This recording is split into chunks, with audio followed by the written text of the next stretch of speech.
Daniel പ്രവാചകന്റെ പുസ്തകം 1-ാം അധ്യായം. ദാനിയേലും കൂട്ടുകാരും രാജകൊട്ടാരത്തിൽ.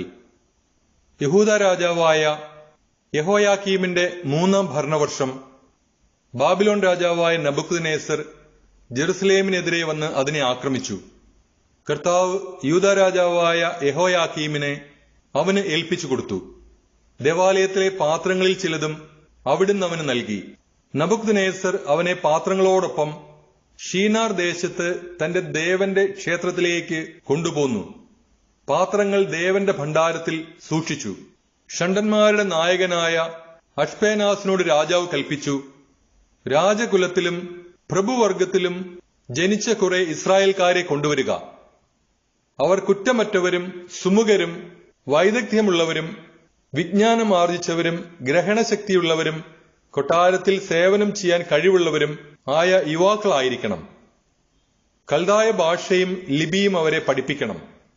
വിഭവസമൃദ്ധമായ രാജകീയ ഭക്ഷണത്തിന്റെയും രാജാവ് കുടിച്ചിരുന്ന വീഞ്ഞിന്റെയും ഓഹരി ദിവസേന അവർക്ക് കൊടുക്കുന്നതിനും രാജാവ് നിർദ്ദേശിച്ചു. അപ്രകാരം 3 വർഷത്തെ പരിശീലനത്തിന് ശേഷം അവർ രാജസേവനത്തിൽ പ്രവേശിക്കേണ്ടിയിരുന്നു. ഇപ്രകാരം തിരഞ്ഞെടുക്കപ്പെട്ടവരുടെ കൂട്ടത്തിൽ യൂദാ ഗോത്രത്തിൽപ്പെട്ട ദാനിയേൽ, ഹനനിയ, മിഷായേൽ, അസറിയ എന്നിവർ ഉണ്ടായിരുന്നു. കൊട്ടാരക്ഷണ്ടന്മാരുടെ നായകൻ അവർക്ക് പേരുകൾ നൽകി. ദാനിയേലിനെ ബൽത്തേഷാസർ എന്നും ഹനാനിയെ ഷദ്രാക്ക് എന്നും മിഷായേലിനെ മെഷാക്ക് എന്നും അസിറിയായെ അബെദ്നെഗോ എന്നും വിളിച്ചു. എന്നാൽ രാജാവിന്റെ വിഭവസമൃദ്ധമായ ഭക്ഷണം കൊണ്ടോ അവൻ കുടിച്ചിരുന്ന വീഞ്ഞുകൊണ്ടോ മലിനനാവുകയില്ലെന്ന് ദാനിയേൽ നിശ്ചയിച്ചു.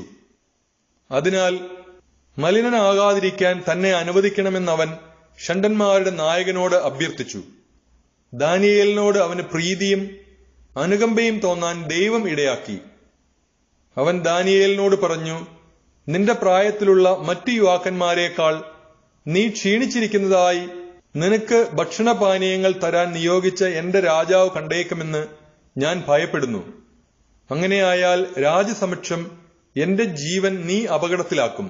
തനിക്കും ഹനനിയായ്ക്കും മിഷായേലിനും അസിറിയായ്ക്കും വേണ്ടി പ്രധാന ഷണ്ഡൻ നിയമിച്ചിരുന്ന വിചാരിപ്പുകാരനോട് ദാനിയേൽ പറഞ്ഞു, നിന്റെ ഈ ദാസന്മാരെ 10 ദിവസത്തേക്ക് പരീക്ഷിച്ചു നോക്കൂ. ഞങ്ങൾക്ക് സസ്യഭക്ഷണവും ജലവും മാത്രം തരിക. അതിനുശേഷം ഞങ്ങളുടെയും രാജകീയ ഭക്ഷണം കഴിക്കുന്ന യുവാക്കളുടെയും മുഖം നീ കാണുക. നീ കാണുന്നതനുസരിച്ച് നിന്റെ ദാസന്മാരോട് വർത്തിച്ചാലും. അവരുടെ വാക്ക് കേട്ടവൻ അവരെ 10 ദിവസത്തേക്ക് പരീക്ഷിച്ചു. 10 ദിവസങ്ങൾക്ക് ശേഷം അവർ രാജകീയ ഭക്ഷണം കഴിച്ചിരുന്ന യുവാക്കളെക്കാൾ ആരോഗ്യമുള്ളവരും കൊഴുത്തവരുമായി കാണപ്പെട്ടു. അതുകൊണ്ട് വിചാരിപ്പുകാരൻ അവരുടെ വിഭവസമൃദ്ധമായ ഭക്ഷണത്തിനും അവർ കുടിക്കേണ്ടിയിരുന്ന വീഞ്ഞിനും പകരം അവർക്ക് സസ്യഭക്ഷണം നൽകി. ദൈവം ഈ 4 യുവാക്കൾക്ക് എല്ലാ വിദ്യകളിലും വിജ്ഞാനത്തിലും അറിവും സാമർഥ്യവും നൽകി. സകലവിധ ദർശനങ്ങളും സ്വപ്നങ്ങളും വ്യാഖ്യാനിക്കാൻ ദാനിയേലിന് കഴിഞ്ഞിരുന്നു. അവരെ തന്റെ മുൻപിൽ കൊണ്ടുവരണമെന്ന് രാജാവ് കൽപ്പിച്ചിരുന്ന ദിവസം വന്നപ്പോൾ പ്രധാന ഷണ്ഡൻ അവരെ നബൂഖദ്നേസറിന്റെ മുൻപിൽ കൊണ്ടുവന്നു. രാജാവ് അവരോട് സംസാരിച്ചു. എന്നാൽ ദാനിയേൽ, ഹനനിയ, മിഷായേൽ, അസിറിയ എന്നിവർക്ക് തുല്യരായി അവരിൽ ആരുമുണ്ടായിരുന്നില്ല. അതിനാൽ അവർ രാജസേവകരായി തീർന്നു. വിജ്ഞാനത്തെയും അറിവിനെയും സംബന്ധിച്ച് രാജാവ് ചോദിച്ച ഏത് കാര്യത്തിലും അവർ രാജ്യത്തെ ഏത് മാന്ത്രികനെയും ആഭിചാരക്കാരനെയും കാൾ 10 ഇരട്ടി മെച്ചപ്പെട്ടവരായി കാണപ്പെട്ടു. സൈറസ് രാജാവിന്റെ 1-ാം ഭരണവർഷം വരെ ദാനിയേൽ അവിടെ കഴിഞ്ഞു. ദാനിയേൽ പ്രവാചകന്റെ പുസ്തകം 2-ാം അധ്യായം.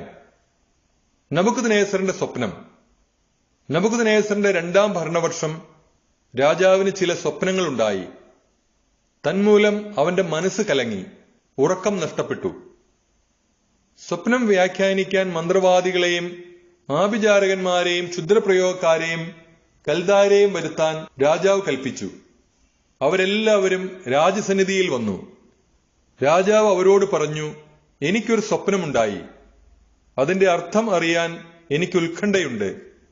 കൽദായർ രാജാവിനോട് പറഞ്ഞു, രാജാവ് നീണാൾ വാഴട്ടെ. സ്വപ്നമെന്തെന്ന് ഈ ദാസരോട് പറഞ്ഞാലും ഞങ്ങൾ വ്യാഖ്യാനിക്കാം. രാജാവ് കൽദായരോട് പറഞ്ഞു, എന്റെ വാക്കിന് മാറ്റമില്ല.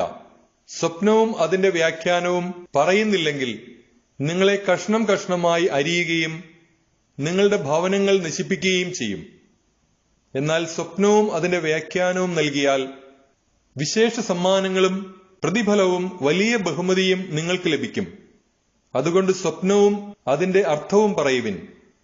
അവർ വീണ്ടും പറഞ്ഞു, സ്വപ്നം എന്തെന്ന് ഈ ദാസരോട് പറയുക, ഞങ്ങൾ വ്യാഖ്യാനിക്കാം. രാജാവ് പറഞ്ഞു, നിങ്ങൾ കൂടുതൽ സമയം ലഭിക്കാൻ ശ്രമിക്കുകയാണെന്ന് എനിക്കറിയാം. എന്റെ വാക്കിന് ഇളക്കമില്ലെന്ന് നിങ്ങൾക്കറിയാം.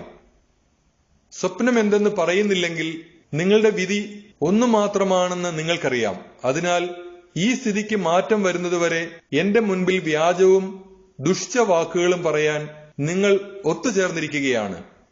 സ്വപ്നം എന്തെന്ന് പറയുക, അപ്പോൾ അത് വ്യാഖ്യാനിക്കാൻ നിങ്ങൾക്ക് കഴിയുമോ എന്ന് എനിക്കറിയാം. കൽദായർ രാജാവിനോട് പറഞ്ഞു, രാജഹിതം നിറവേറ്റാൻ കഴിയുന്ന ഒരുവനും ഭൂമുഖത്തില്ല. ശ്രേഷ്ഠനും ശക്തനുമായ ഒരു രാജാവും ഇത്തരം ഒരു കാര്യം ഒരു മാന്ത്രികനോടോ ആഭിചാരകനോടോ കൽദായനോടോ ആവശ്യപ്പെട്ടിട്ടില്ല. രാജാവ് ആവശ്യപ്പെടുന്ന കാര്യം ദുഷ്കരമാണ്. അത് വ്യക്തമാക്കി തരാൻ ദേവന്മാർക്കല്ലാതെ ആർക്കും സാധിക്കുകയില്ല. അവരാകട്ടെ മനുഷ്യരുടെ ഇടയിൽ ഇല്ലതാനും. ഇത് കേട്ട് രാജാവ് അത്യന്തം കോപാക്രാന്തനായി ബാബിലോണിലെ ജ്ഞാനികളെയെല്ലാം നശിപ്പിക്കാൻ കൽപ്പിച്ചു. ജ്ഞാനികളെയെല്ലാം വധിക്കണമെന്ന കൽപ്പന പുറപ്പെട്ടു. അതിനാൽ ദാനിയേലിനെയും കൂട്ടുകാരെയും കൊല്ലേണ്ടതിന് അവർ അന്വേഷിച്ചു.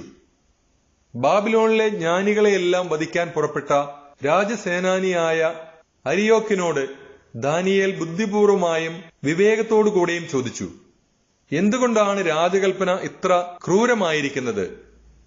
അരിയോക്ക് ദാനിയേലിനെ കാര്യം ധരിപ്പിച്ചു.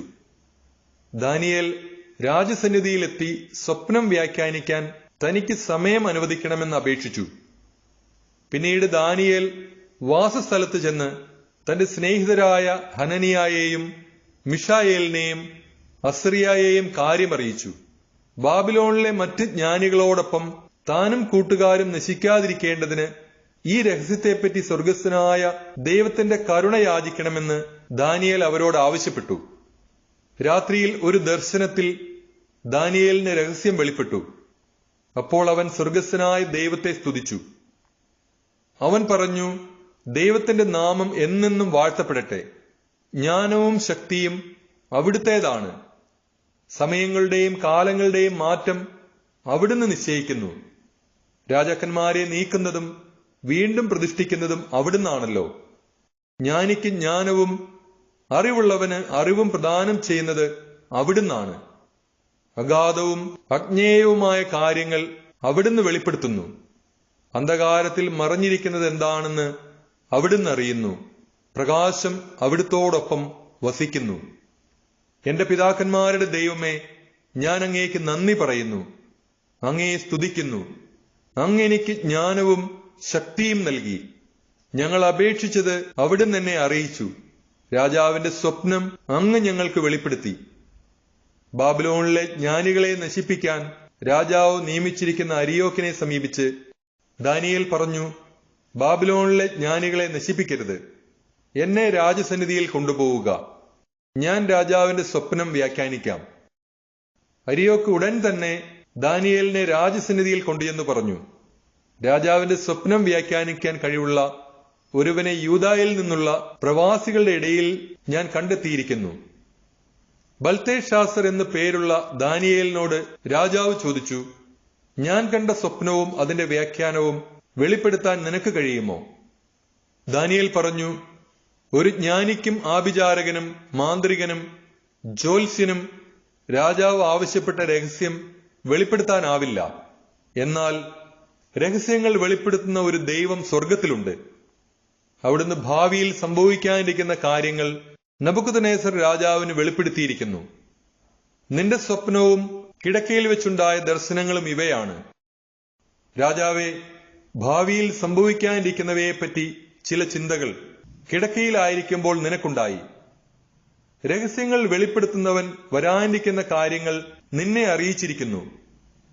ഈ രഹസ്യം എനിക്ക് വെളിപ്പെടുത്തിയത് ജീവിച്ചിരിക്കുന്ന മറ്റാരെയുംകാൾ കൂടുതലായ ജ്ഞാനം എനിക്കുള്ളതുകൊണ്ടല്ല.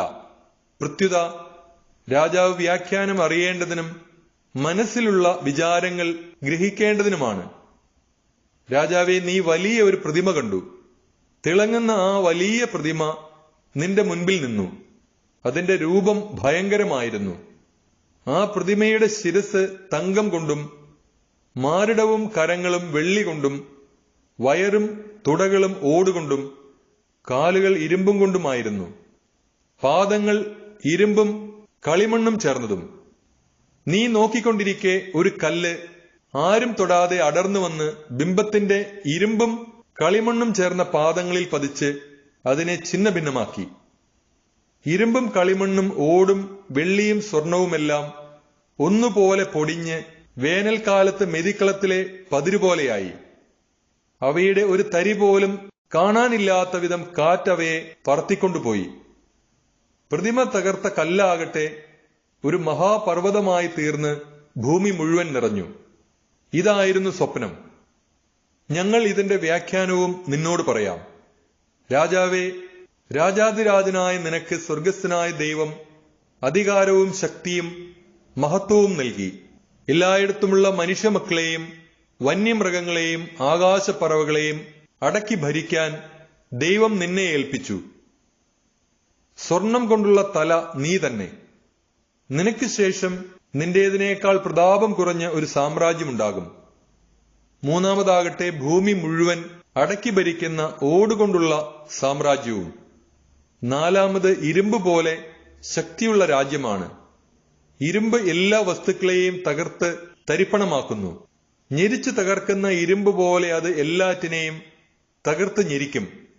നീ കണ്ട പാദങ്ങളും വിരലുകളും ഭാഗികമായി കുശവന്റെ കളിമണ്ണും ഭാഗികമായി ഇരുമ്പും കൊണ്ടായിരുന്നതുപോലെ അതൊരു വിഭക്ത രാജ്യമായിരിക്കും.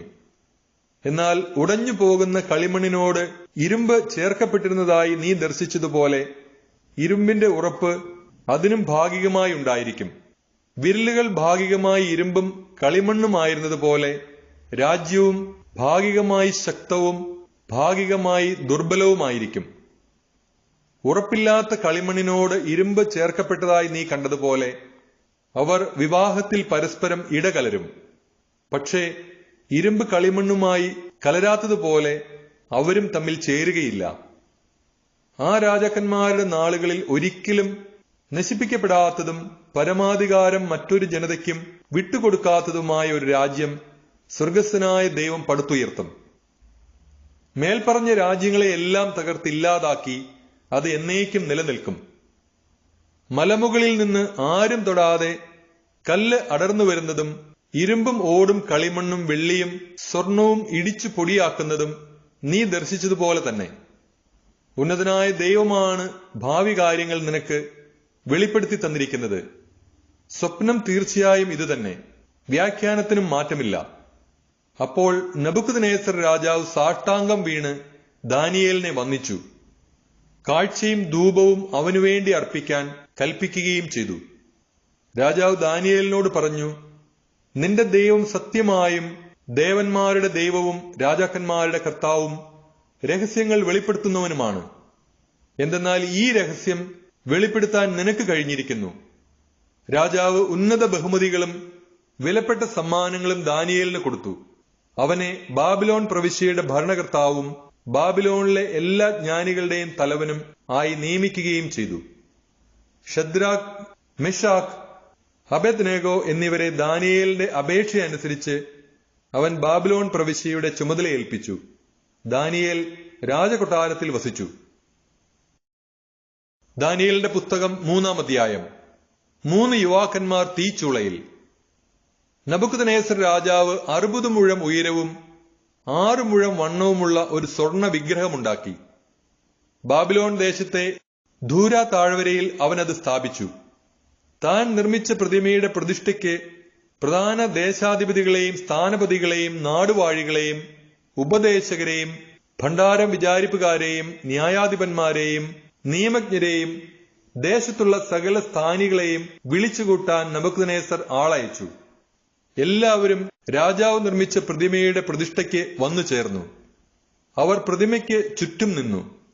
അപ്പോൾ വിളംബരം ചെയ്യുന്നവർ വിളിച്ചു പറഞ്ഞു, ജനതകളെ, ജനപദങ്ങളെ, വിവിധ ഭാഷക്കാരെ നിങ്ങളോട് കൽപ്പിക്കുന്നു, കൊമ്പ്, കുഴൽ, തമ്പുരു, കിന്നരം, വീണ, നാഗസ്വരം തുടങ്ങിയ സകലവിധ വാദ്യനാദവും കേൾക്കുമ്പോൾ നിങ്ങൾ സാഷ്ടാംഗം വീണ് നബൂഖദ്നേസർ രാജാവ് പ്രതിഷ്ഠിച്ച സ്വർണബിംബത്തെ ആരാധിക്കണം.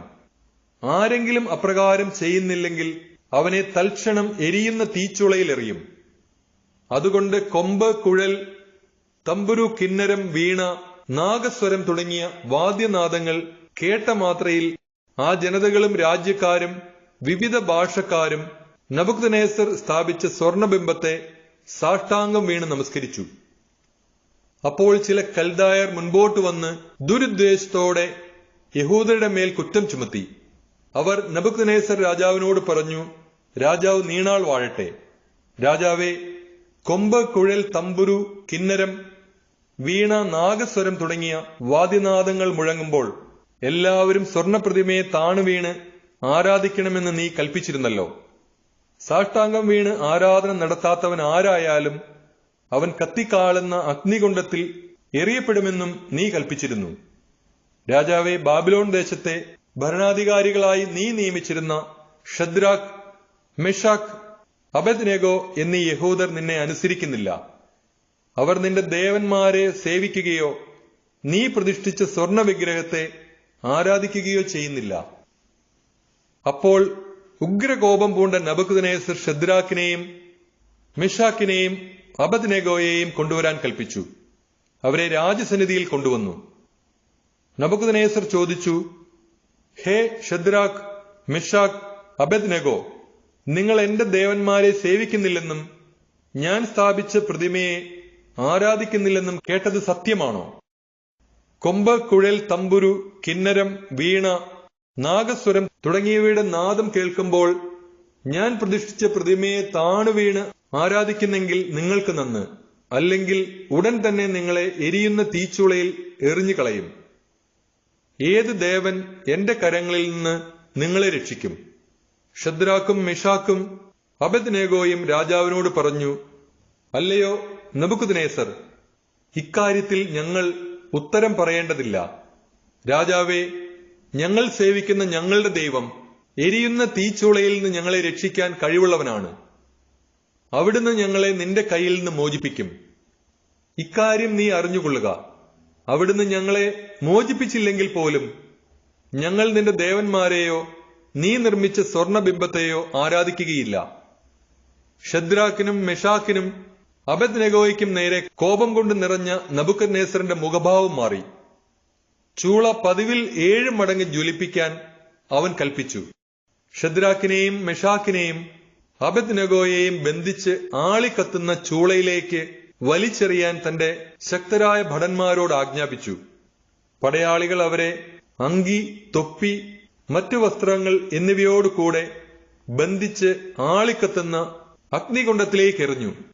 കർശനമായ രാജകൽപ്പന അനുസരിച്ച് തീച്ചൂള അത്യുഗ്രമായി ജ്വലിച്ചിരുന്നതുകൊണ്ട് ഷദ്രാക്കിനെയും മെഷാക്കിനെയും അബേദ്നെഗോയെയും ചൂളയിലേക്ക് കൊണ്ടുവന്നവരെ തീജ്വാലകൾ ദഹിപ്പിച്ചു കളഞ്ഞു. ഷദ്രാക്ക്, മെഷാക്ക്, അബേദ്നെഗോ എന്നീ 3 പേരും ബന്ധിതരായി ജ്വലിക്കുന്ന തീച്ചൂളയിൽ പതിച്ചു. 3 യുവാക്കന്മാരുടെ കീർത്തനം. അവർ ദൈവത്തിന് കീർത്തനം ആലപിച്ചുകൊണ്ടും കർത്താവിനെ സ്തുതിച്ചുകൊണ്ടും തീജ്വാലകളുടെ മധ്യേ നടന്നു. അസറിയ എഴുന്നേറ്റ് നിന്ന് പ്രാർത്ഥിച്ചു. അഗ്നിയുടെ മധ്യത്തിൽ അവന്റെ അധരങ്ങൾ കർത്താവിനെ പുകഴ്ത്തി. കർത്താവെ, ഞങ്ങളുടെ പിതാക്കന്മാരുടെ ദൈവമേ, അവിടുന്ന് വാഴ്ത്തപ്പെട്ടവനാണ്, അവിടുന്ന് സ്തുത്യർഹനാണ്. അങ്ങയുടെ നാമം എന്നേക്കും മഹത്വപ്പെടട്ടെ. ഞങ്ങളോട് ചെയ്തിട്ടുള്ള എല്ലാ കാര്യങ്ങളിലും അങ്ങ് നീതിമാനാണ്. അങ്ങയുടെ പ്രവൃത്തികൾ സത്യസന്ധവും മാർഗങ്ങൾ നീതിനിഷ്ഠവുമാണ്. അങ്ങയുടെ ന്യായവിധികൾ സത്യം തന്നെ. ഞങ്ങൾക്ക് വേണ്ടി ചെയ്ത എല്ലാ കാര്യങ്ങളിലും അങ്ങ് ഉചിതമായ വിധി നടത്തി. ഞങ്ങളുടെ പിതാക്കന്മാരുടെ വിശുദ്ധ നഗരമായ ജെറുസലേമിന്റെ മേലും അങ്ങനെ തന്നെ. ഞങ്ങളുടെ പാപങ്ങൾ നിമിത്തമാണല്ലോ അങ്ങ് സത്യത്തിലും നീതിയിലും ഇവ ഞങ്ങളുടെ മേൽ വരുത്തിയത്. ഞങ്ങൾ നിയമം ലംഘിച്ച് പാപത്തിൽ മുഴുകി. അങ്ങയിൽ നിന്ന് അകന്നുപോയി. എല്ലാ കാര്യങ്ങളിലും ഞങ്ങൾ തിന്മ പ്രവർത്തിച്ചു. അങ്ങയുടെ കൽപ്പനകൾ ഞങ്ങൾ അനുസരിച്ചില്ല. ഞങ്ങൾ അവ പാലിക്കുകയോ അനുസരിക്കുകയോ ചെയ്തില്ല. ഞങ്ങളുടെ നന്മയ്ക്കു വേണ്ടിയാണല്ലോ അങ്ങ് ഞങ്ങൾക്ക് കൽപ്പനകൾ നൽകിയത്. ഞങ്ങളുടെ മേൽ അങ്ങ് വരുത്തിയവയെല്ലാം, ഞങ്ങളോടങ്ങ് ചെയ്തവയെല്ലാം ഉചിതമായ വിധിയോടെയായിരുന്നു.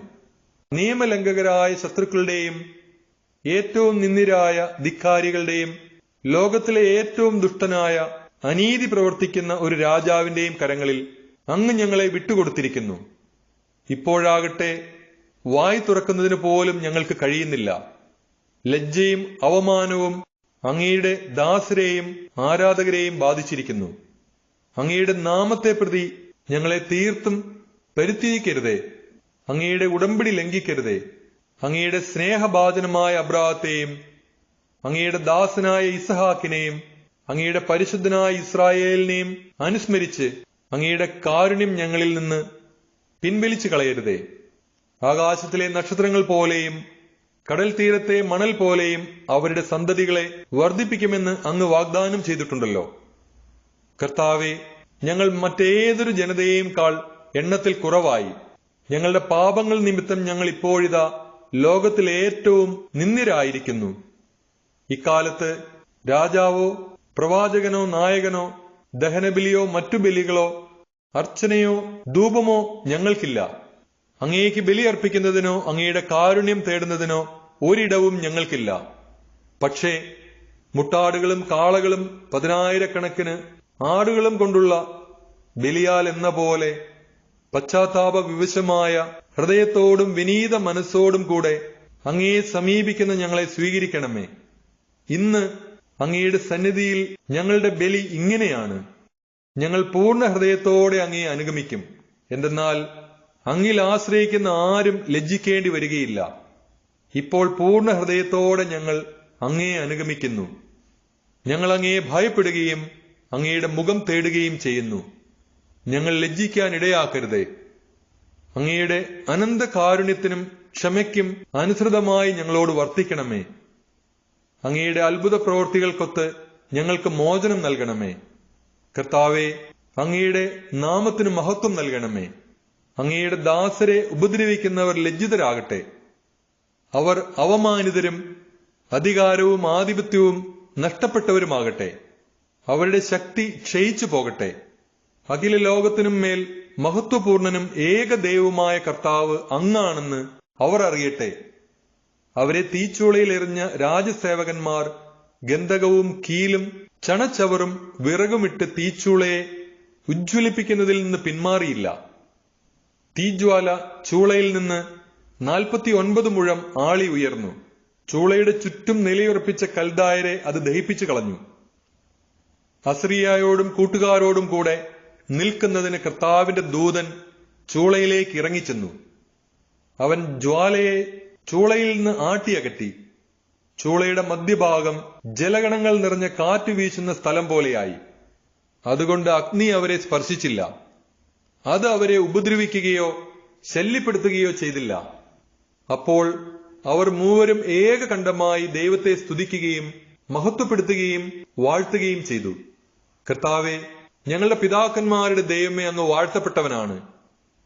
അങ്ങ് എന്നും എന്നും സ്തുത്യർഹനും അത്യുന്നതനുമാണ്. അങ്ങയുടെ മഹത്വപൂർണമായ പരിശുദ്ധ നാമം വാഴ്ത്തപ്പെടട്ടെ. അത് എക്കാലവും എല്ലാറ്റിനും ഉപരി മഹത്വപ്പെടുകയും സ്തുതിക്കപ്പെടുകയും ചെയ്യട്ടെ. പരിശുദ്ധിയും മഹത്വവും നിറഞ്ഞു തുളുമ്പുന്ന അങ്ങയുടെ ആലയത്തിൽ അങ്ങ് വാഴ്ത്തപ്പെടട്ടെ. അങ്ങ് എന്നെന്നും പുകഴ്ത്തപ്പെടുകയും അത്യധികം മഹത്വപ്പെടുകയും ചെയ്യട്ടെ. കെരൂബുകളുടെ മേലിരുന്ന് അഗാധങ്ങളെ വീക്ഷിക്കുന്ന അങ്ങ് വാഴ്ത്തപ്പെടട്ടെ. അങ്ങ് എന്നേക്കും സ്തുതിക്കപ്പെടുകയും അത്യധികം വാഴ്ത്തപ്പെടുകയും ചെയ്യട്ടെ. രാജകീയ സിംഹാസനത്തിൽ ഉപവിഷ്ടനായിരിക്കുന്ന അങ്ങ് വാഴ്ത്തപ്പെട്ടവനാണ്. അങ്ങ് എന്നെന്നും പുകഴ്ത്തപ്പെടുകയും അത്യധികം ഉന്നതനായിരിക്കുകയും ചെയ്യട്ടെ. ആകാശവിധാനത്തിൽ അങ്ങ് വാഴ്ത്തപ്പെട്ടവനാണ്. അനന്തമായ സ്തുതിക്കും മഹിമയ്ക്കും അർഹനാണ്. കർത്താവിന്റെ സൃഷ്ടികളെ അവിടുത്തെ വാഴ്ത്തുവിൻ. അവിടുത്തേക്ക് സ്തുതി പാടുവിൻ. എന്നേക്കും അവിടുത്തെ പാടി പുകഴ്ത്തുവിൻ. ആകാശങ്ങളെ കർത്താവിനെ പുകഴ്ത്തുവിൻ. എന്നേക്കും അവിടുത്തെ പാടിപ്പുകഴ്ത്തുവിൻ. കർത്താവിന്റെ ദൂതന്മാരെ അവിടുത്തെ വാഴ്ത്തുവിൻ. എന്നേക്കും അവിടുത്തെ പാടിപ്പുകഴ്ത്തുവിൻ. ആകാശത്തിന് മുകളിലുള്ള ജലസഞ്ചയമേ കർത്താവിനെ വാഴ്ത്തുവിൻ. എന്നേക്കും അവിടുത്തെ പാടിപ്പുകഴ്ത്തുവിൻ. ആധിപത്യങ്ങളെ കർത്താവിനെ വാഴ്ത്തുവിൻ. എന്നേക്കും അവിടുത്തെ പാടിപ്പുകഴ്ത്തുവിൻ. സൂര്യനും ചന്ദ്രനും കർത്താവിനെ വാഴ്ത്തുവിൻ. എന്നേക്കും അവിടുത്തെ പാടിപ്പുകഴ്ത്തുവിൻ. ആകാശത്തിലെ നക്ഷത്രങ്ങളെ കർത്താവിനെ വാഴ്ത്തുവിൻ. എന്നേക്കും അവിടുത്തെ പാടിപ്പുകഴ്ത്തുവിൻ. മഴയെ മഞ്ഞേ കർത്താവിനെ വാഴ്ത്തുവിൻ. എന്നേക്കും അവിടുത്തെ പാടിപ്പുകഴ്ത്തുവിൻ. കാറ്റുകളെ കർത്താവിനെ വാഴ്ത്തുവിൻ. എന്നേക്കും അവിടുത്തെ പാടിപ്പുകഴ്ത്തുവിൻ. അഗ്നിയെ ചൂടെ കർത്താവിനെ വാഴ്ത്തുവിൻ. എന്നേക്കും അവിടുത്തെ പാടിപ്പുകഴ്ത്തുവിൻ. ഹേമന്തത്തിലെ ശൈത്യമേ, ഗ്രീഷ്മത്തിലെ ഉഷ്ണമേ കർത്താവിനെ വാഴ്ത്തുവിൻ. എന്നേക്കും അവിടുത്തെ പാടിപ്പുകഴ്ത്തുവിൻ. ഹിമഗണങ്ങളെ, മഞ്ഞുകട്ടകളെ കർത്താവിനെ വാഴ്ത്തുവിൻ. എന്നേക്കും അവിടുത്തെ പാടിപ്പുകഴ്ത്തുവിൻ. രാവുകളെ, പകലുകളെ കർത്താവിനെ വാഴ്ത്തുവിൻ. എന്നേക്കും അവിടുത്തെ പാടിപ്പുകഴ്ത്തുവിൻ. പ്രകാശമേ, അന്ധകാരമേ കർത്താവിനെ വാഴ്ത്തുവിൻ. എന്നേക്കും അവിടുത്തെ പാടിപ്പുകഴ്ത്തുവിൻ. മഞ്ഞുകട്ടയെ, ശൈത്യമേ കർത്താവിനെ വാഴ്ത്തുവിൻ. എന്നേക്കും അവിടുത്തെ പാടിപ്പുകഴ്ത്തുവിൻ. മൂടൽ മഞ്ഞ്, പൊടിമഞ്ഞ് കർത്താവിനെ വാഴ്ത്തുവിൻ. എന്നേക്കും അവിടുത്തെ പാടിപ്പുകഴ്ത്തുവിൻ. മിന്നലുകളെ, മേഘങ്ങളെ കർത്താവിനെ വാഴ്ത്തുവിൻ. എന്നേക്കും അവിടുത്തെ പാടിപ്പുകഴ്ത്തുവിൻ. ഭൂമി കർത്താവിനെ വാഴ്ത്തട്ടെ. അതെന്നേക്കും അവിടുത്തെ പാടിപ്പുകഴ്ത്തട്ടെ. മലകളെ, കുന്നുകളെ കർത്താവിനെ വാഴ്ത്തുവിൻ. എന്നേക്കും അവിടുത്തെ പാടിപ്പുകഴ്ത്തുവിൻ. ഭൂമിയിൽ വളരുന്ന സമസ്ത വസ്തുക്കളും കർത്താവിനെ വാഴ്ത്തട്ടെ. എന്നേക്കും അവിടുത്തെ പാടിപ്പുകഴ്ത്തട്ടെ. ഉറവകളെ കർത്താവിനെ വാഴ്ത്തുവിൻ. എന്നേക്കും അവിടുത്തെ പാടിപ്പുകഴ്ത്തുവിൻ. സമുദ്രങ്ങളെ, നദികളെ കർത്താവിനെ വാഴ്ത്തുവിൻ. എന്നേക്കും അവിടുത്തെ പാടിപ്പുകഴ്ത്തുവിൻ. തിമിംഗലങ്ങളെ, ജലജീവികളെ കർത്താവിനെ വാഴ്ത്തുവിൻ. എന്നേക്കും അവിടുത്തെ പാടിപ്പുകഴ്ത്തുവിൻ. ആകാശപ്പറവകളെ കർത്താവിനെ വാഴ്ത്തുവിൻ. എന്നേക്കും അവിടുത്തെ പാടിപ്പുകഴ്ത്തുവിൻ. വന്യമൃഗങ്ങളെ, വളർത്തുമൃഗങ്ങളെ കർത്താവിനെ വാഴ്ത്തുവിൻ. എന്നേക്കും അവിടുത്തെ പാടിപ്പുകഴ്ത്തുവിൻ. മനുഷ്യമക്കളെ കർത്താവിനെ വാഴ്ത്തുവിൻ. എന്നേക്കും അവിടുത്തെ പാടിപ്പുകഴ്ത്തുവിൻ. ഇസ്രായേലെ കർത്താവിനെ വാഴ്ത്തുവിൻ.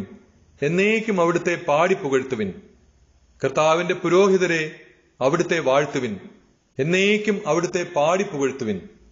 കർത്താവിന്റെ ദാസരെ അവിടുത്തെ വാഴ്ത്തുവിൻ. എന്നേക്കും അവിടുത്തെ പാടിപ്പുകഴ്ത്തുവിൻ. ആത്മാക്കളെ, നീതിമാന്മാരുടെ ചേതസ്സുകളെ കർത്താവിനെ വാഴ്ത്തുവിൻ. എന്നേക്കും അവിടുത്തെ പാടിപ്പുകഴ്ത്തുവിൻ. വിശുദ്ധരെ, വിനീത ഹൃദയരെ കർത്താവിനെ വാഴ്ത്തുവിൻ. എന്നേക്കും അവിടുത്തെ പാടിപ്പുകഴ്ത്തുവിൻ. ഹനനിയ, അസറിയ, മിഷായേൽ കർത്താവിനെ വാഴ്ത്തുവിൻ. എന്നേക്കും അവിടുത്തെ പാടിപ്പുകഴ്ത്തുവിൻ. എന്തെന്നാൽ അവിടുന്ന് നമ്മെ പാതാളത്തിൽ നിന്നും, മരണത്തിന്റെ പിടിയിൽ നിന്നും, ജ്വലിക്കുന്ന തീച്ചൂളയിൽ നിന്നും, അഗ്നിയുടെ മധ്യത്തിൽ നിന്നും രക്ഷിച്ചിരിക്കുന്നു. കർത്താവിന് നന്ദി പറയുവിൻ. അവിടുന്ന് നല്ലവനാണ്. അവിടുത്തെ കാരുണ്യം എന്നേക്കും നിലനിൽക്കുന്നു. ദേവന്മാരുടെ ദൈവമായ കർത്താവിനെ ആരാധിക്കുന്നവരെ അവിടുത്തെ വാഴ്ത്തുവിൻ. അവിടുത്തേക്ക് നന്ദി പറയുവിൻ. അവിടുത്തെ സ്തുതിക്കുവിൻ. അവിടുത്തേക്ക് നന്ദി പറയുവിൻ. അവിടുത്തെ കാരുണ്യം എന്നേക്കും നിലനിൽക്കുന്നു. നബൂഖദ്നേസർ പരിഭ്രമിച്ച് പിടഞ്ഞെഴുന്നേറ്റു. തന്റെ ഉപദേശകന്മാരോട് അവൻ ചോദിച്ചു, 3 പേരെയല്ലേ നാം ബന്ധിച്ച് തീയിലെറിഞ്ഞത്? അതേ രാജാവേ, അവർ പറഞ്ഞു. രാജാവ് പറഞ്ഞു, എന്നാൽ അഗ്നിയുടെ നടുവിൽ ബന്ധനം കൂടാതെ 4 പേർ നടക്കുന്നത് ഞാൻ കാണുന്നു. അവർക്ക് ഒരു ഉപദ്രവവും ഏറ്റിട്ടില്ല.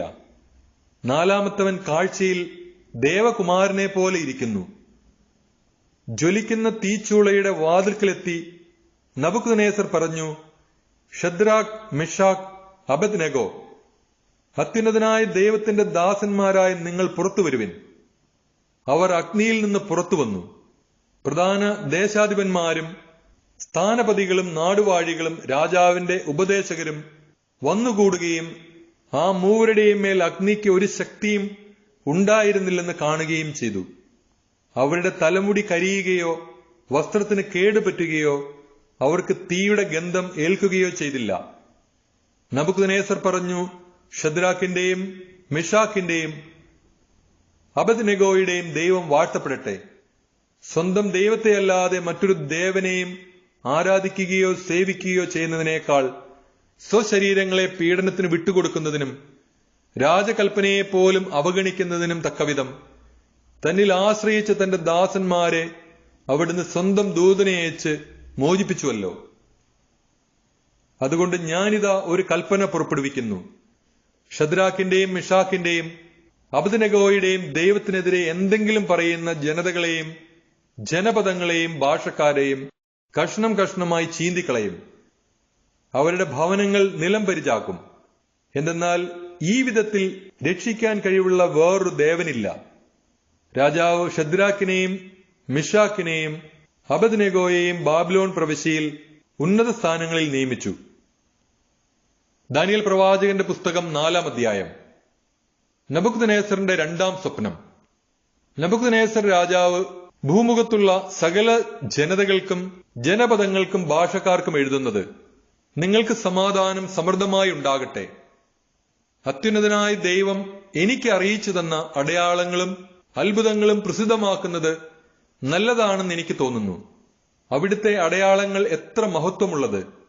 അവിടുത്തെ അത്ഭുതങ്ങൾ എത്ര ശക്തിയുള്ളവ!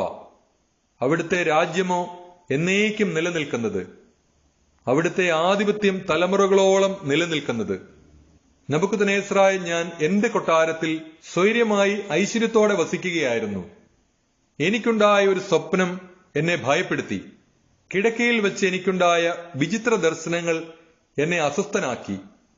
സ്വപ്നത്തിന്റെ വ്യാഖ്യാനം പറഞ്ഞു തരേണ്ടതിന് ബാബിലോണിലെ സകല ജ്ഞാനികളെയും എന്റെ മുൻപിൽ കൊണ്ടുവരുവാൻ ഞാൻ കൽപ്പിച്ചു.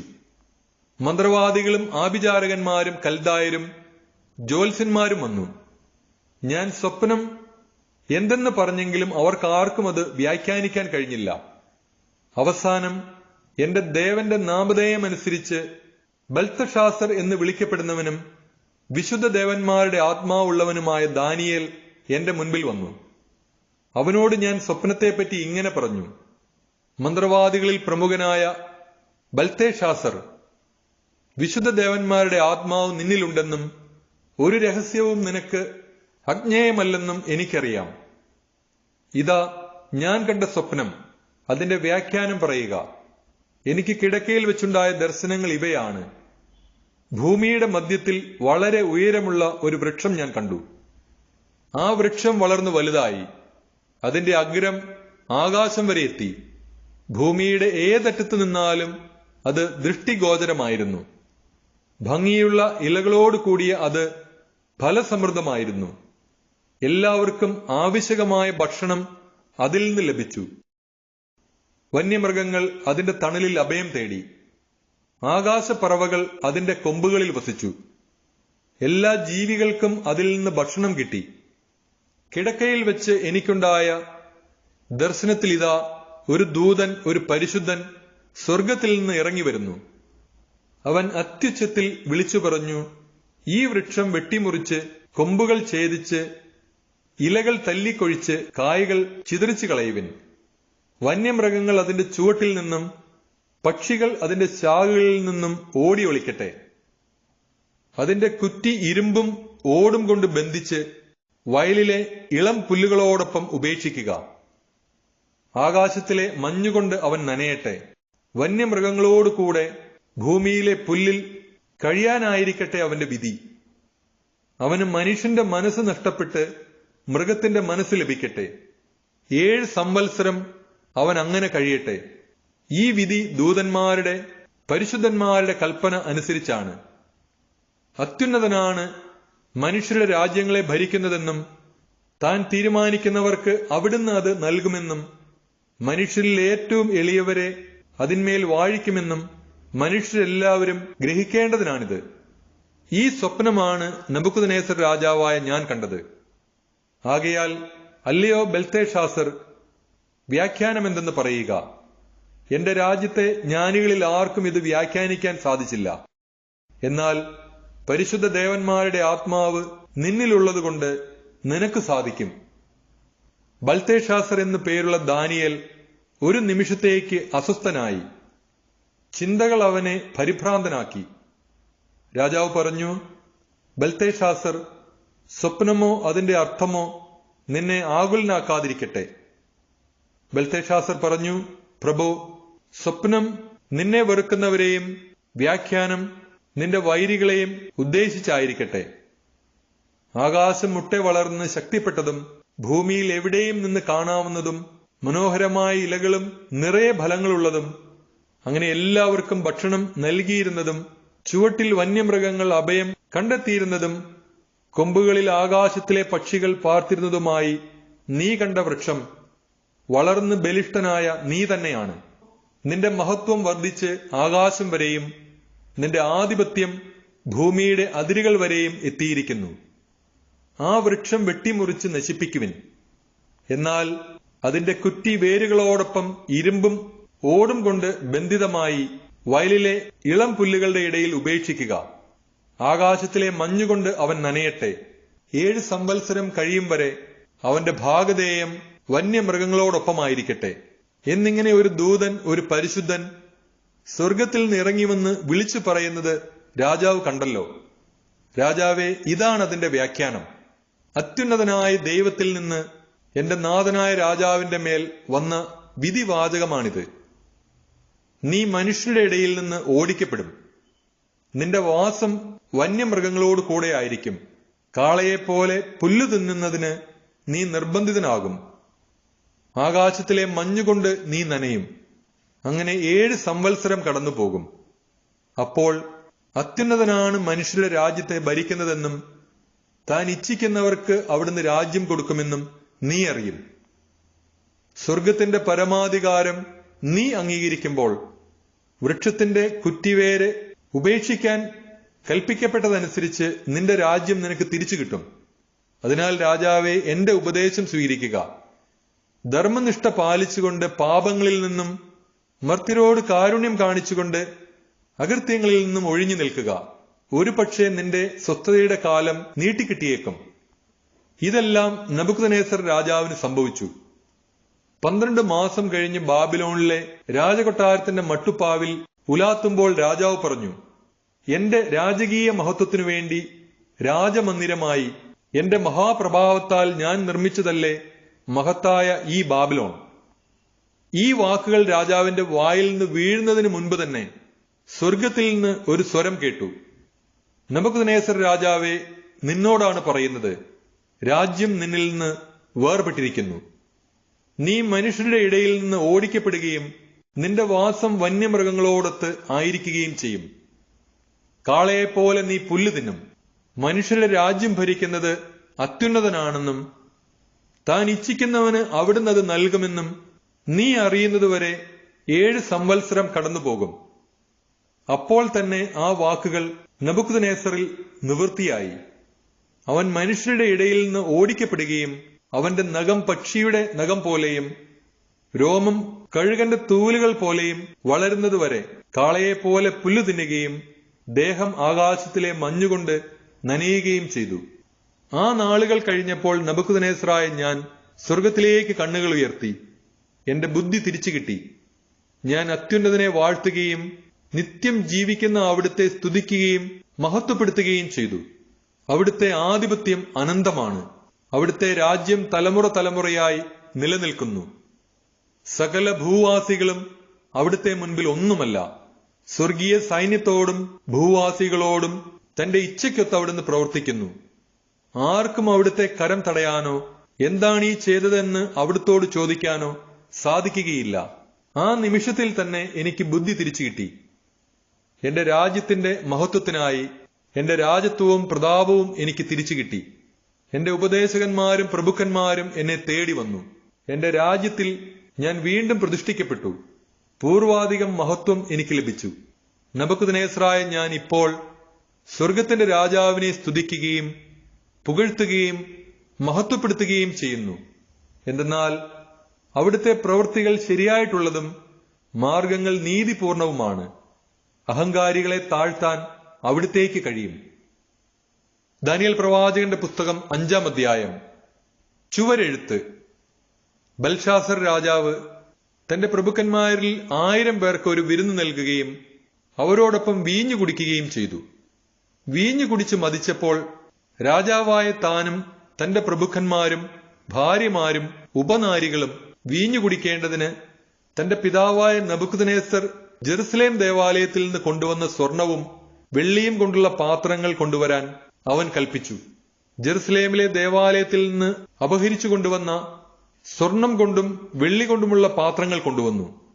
രാജാവും പ്രഭുക്കന്മാരും ഭാര്യമാരും ഉപനാരികളും അവയിൽ നിന്ന് കുടിച്ചു. അവർ വീഞ്ഞു കുടിച്ചതിനു ശേഷം സ്വർണവും വെള്ളിയും ഓടും ഇരുമ്പും മരവും കല്ലും കൊണ്ടുള്ള ദേവന്മാരെ സ്തുതിച്ചു. പെട്ടെന്ന് ഒരു മനുഷ്യന്റെ കൈവിരലുകൾ പ്രത്യക്ഷപ്പെട്ട് ദീപപീഠത്തിനു നേരെ രാജകൊട്ടാരത്തിന്റെ മിനുത്ത ഭിത്തിയിൽ എന്തോ എഴുതിക്കൊണ്ടിരുന്ന കൈപ്പത്തി രാജാവ് കണ്ടു. രാജാവ് വിവർണനായി. അവൻ ചിന്താധീനനായി. കൈകാലുകൾ കുഴയുകയും കാൽമുട്ടുകൾ കൂട്ടിയിടിക്കുകയും ചെയ്തു. ആഭിചാരകരെയും കൽദായരെയും ജ്യോത്സ്യന്മാരെയും വരുത്താൻ അവൻ വിളിച്ചു പറഞ്ഞു. രാജാവ് ബാബിലോണിലെ ജ്ഞാനികളോട് പറഞ്ഞു, ഈ എഴുത്ത് വായിച്ച് വ്യാഖ്യാനിച്ചു തരുന്നവനെ ധൂമ്രവസ്ത്രം ധരിപ്പിച്ച് കഴുത്തിൽ പൊന്മാല ചാർത്തി രാജ്യത്തിന്റെ 3ാം ഭരണാധികാരി ആക്കുന്നതാണ്. രാജാവിന്റെ ജ്ഞാനികളെല്ലാം എത്തിയെങ്കിലും അവർക്കാർക്കും എഴുത്തു വായിക്കാനോ വ്യാഖ്യാനിക്കാനോ കഴിഞ്ഞില്ല. അപ്പോൾ ബെൽഷാസർ രാജാവ് അത്യന്തം അസ്വസ്ഥനായി. അവൻ വിവർണനായി. അവന്റെ പ്രഭുക്കന്മാരും പരിഭ്രാന്തരായി. രാജാവിന്റെയും പ്രഭുക്കന്മാരുടെയും സംസാരം കേട്ട് രാജ്ഞി വിരുന്നുശാലയിലെത്തി. അവൾ പറഞ്ഞു, രാജാവ് നീണാൾ വാഴട്ടെ. നിന്റെ വിചാരങ്ങൾ നിന്നെ അസ്വസ്ഥനാക്കുകയോ നിന്നെ വിവർണനാക്കുകയോ ചെയ്യാതിരിക്കട്ടെ.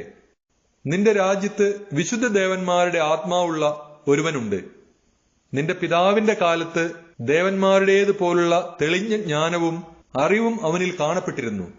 അസാധാരണമായ ബുദ്ധിയും വിജ്ഞാനവും സ്വപ്നങ്ങൾ വ്യാഖ്യാനിക്കാനും ഗൂഢാർത്ഥവാക്യങ്ങൾ വിശദീകരിക്കാനും പ്രശ്നങ്ങൾ പരിഹരിക്കാനും വേണ്ട അറിവും താൻ ബൽത്തേഷാസർ എന്ന് വിളിച്ചിരുന്ന ദാനിയേൽ എന്നവനിൽ ഉണ്ടെന്ന് കണ്ട് അങ്ങയുടെ പിതാവ് നബൂഖദ്നേസർ രാജാവ് അവനെ മന്ത്രവാദികളുടെയും ആഭിചാരകരുടെയും കൽദായരുടെയും ജ്യോത്സ്യരുടെയും തലവനാക്കിയിരുന്നു. ഇപ്പോൾ ദാനിയേലിനെ വിളിക്കുക, അവൻ വ്യാഖ്യാനം അറിയിക്കും. ദാനിയേലിനെ രാജസന്നിധിയിൽ കൊണ്ടുവന്നു. രാജാവ് ദാനിയേലിനോട് ചോദിച്ചു, രാജാവായ എന്റെ പിതാവ് യൂദായിൽ നിന്ന് കൊണ്ടുവന്ന യഹൂദ പ്രവാസികളിൽ ഒരുവനായ ദാനിയേൽ നീ തന്നെയാണോ? വിശുദ്ധ ദേവന്മാരുടെ ആത്മാവ് നിന്നിലുണ്ടെന്നും തെളിഞ്ഞ ബുദ്ധിയും ജ്ഞാനവും നിനക്കുണ്ടെന്നും ഞാൻ കേട്ടിട്ടുണ്ട്. ഈ എഴുത്തു വായിച്ച് അതിന്റെ അർത്ഥം പറയുന്നതിനു വേണ്ടി ജ്ഞാനികളെയും ആഭിചാരകന്മാരെയും എന്റെ മുൻപിൽ കൊണ്ടുവന്നു. പക്ഷെ അവർക്കാർക്കും അത് വിശദീകരിക്കാൻ സാധിച്ചില്ല. വ്യാഖ്യാനങ്ങൾ നൽകാനും പ്രശ്നങ്ങൾ പരിഹരിക്കാനും നിനക്ക് സാധിക്കുമെന്ന് ഞാൻ കേട്ടിട്ടുണ്ട്. ഇപ്പോൾ ഈ എഴുത്ത് വായിച്ച് അതെനിക്ക് വ്യാഖ്യാനിച്ചു തരാൻ നിനക്ക് കഴിഞ്ഞാൽ ധൂമ്ര വസ്ത്ര വിഭൂഷിതനായി കഴുത്തിൽ പൊന്മാല ചാർത്തി നീ രാജ്യത്തിന്റെ 3ാം ഭരണാധികാരിയാകും. ദാനിയേൽ രാജസന്നിധിയിൽ ഉണർത്തിച്ചു, നിന്റെ സമ്മാനങ്ങൾ നിന്റെ കയ്യിൽ തന്നെ ഇരുന്നു കൊള്ളട്ടെ. മറ്റാർക്കെങ്കിലും കൊടുത്തേക്കൂ. ലിഖിതം വായിച്ച് അർത്ഥം ഞാൻ പറഞ്ഞു തരാം. രാജാവേ, അത്യുന്നതനായ ദൈവം നിന്റെ പിതാവായ നബൂഖദ്നേസറിന് രാജത്വവും മഹത്വവും പ്രതാപവും ആധിപത്യവും നൽകി. അവിടുന്ന് അവന് കൊടുത്ത മഹത്വം നിമിത്തം എല്ലാ ജനതകളും ജനപദങ്ങളും ഭാഷക്കാരും അവന്റെ മുൻപിൽ ഭയപ്പെട്ടു വിറച്ചു.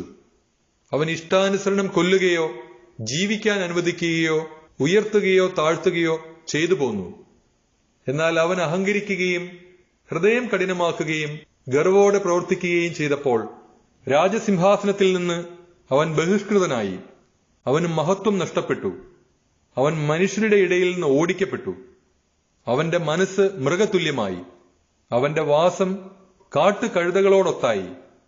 അവൻ കാളയെപ്പോലെ പുല്ല് തിന്നു. ആകാശത്തിലെ മഞ്ഞുകൊണ്ട് അവന്റെ ദേഹം നനഞ്ഞു.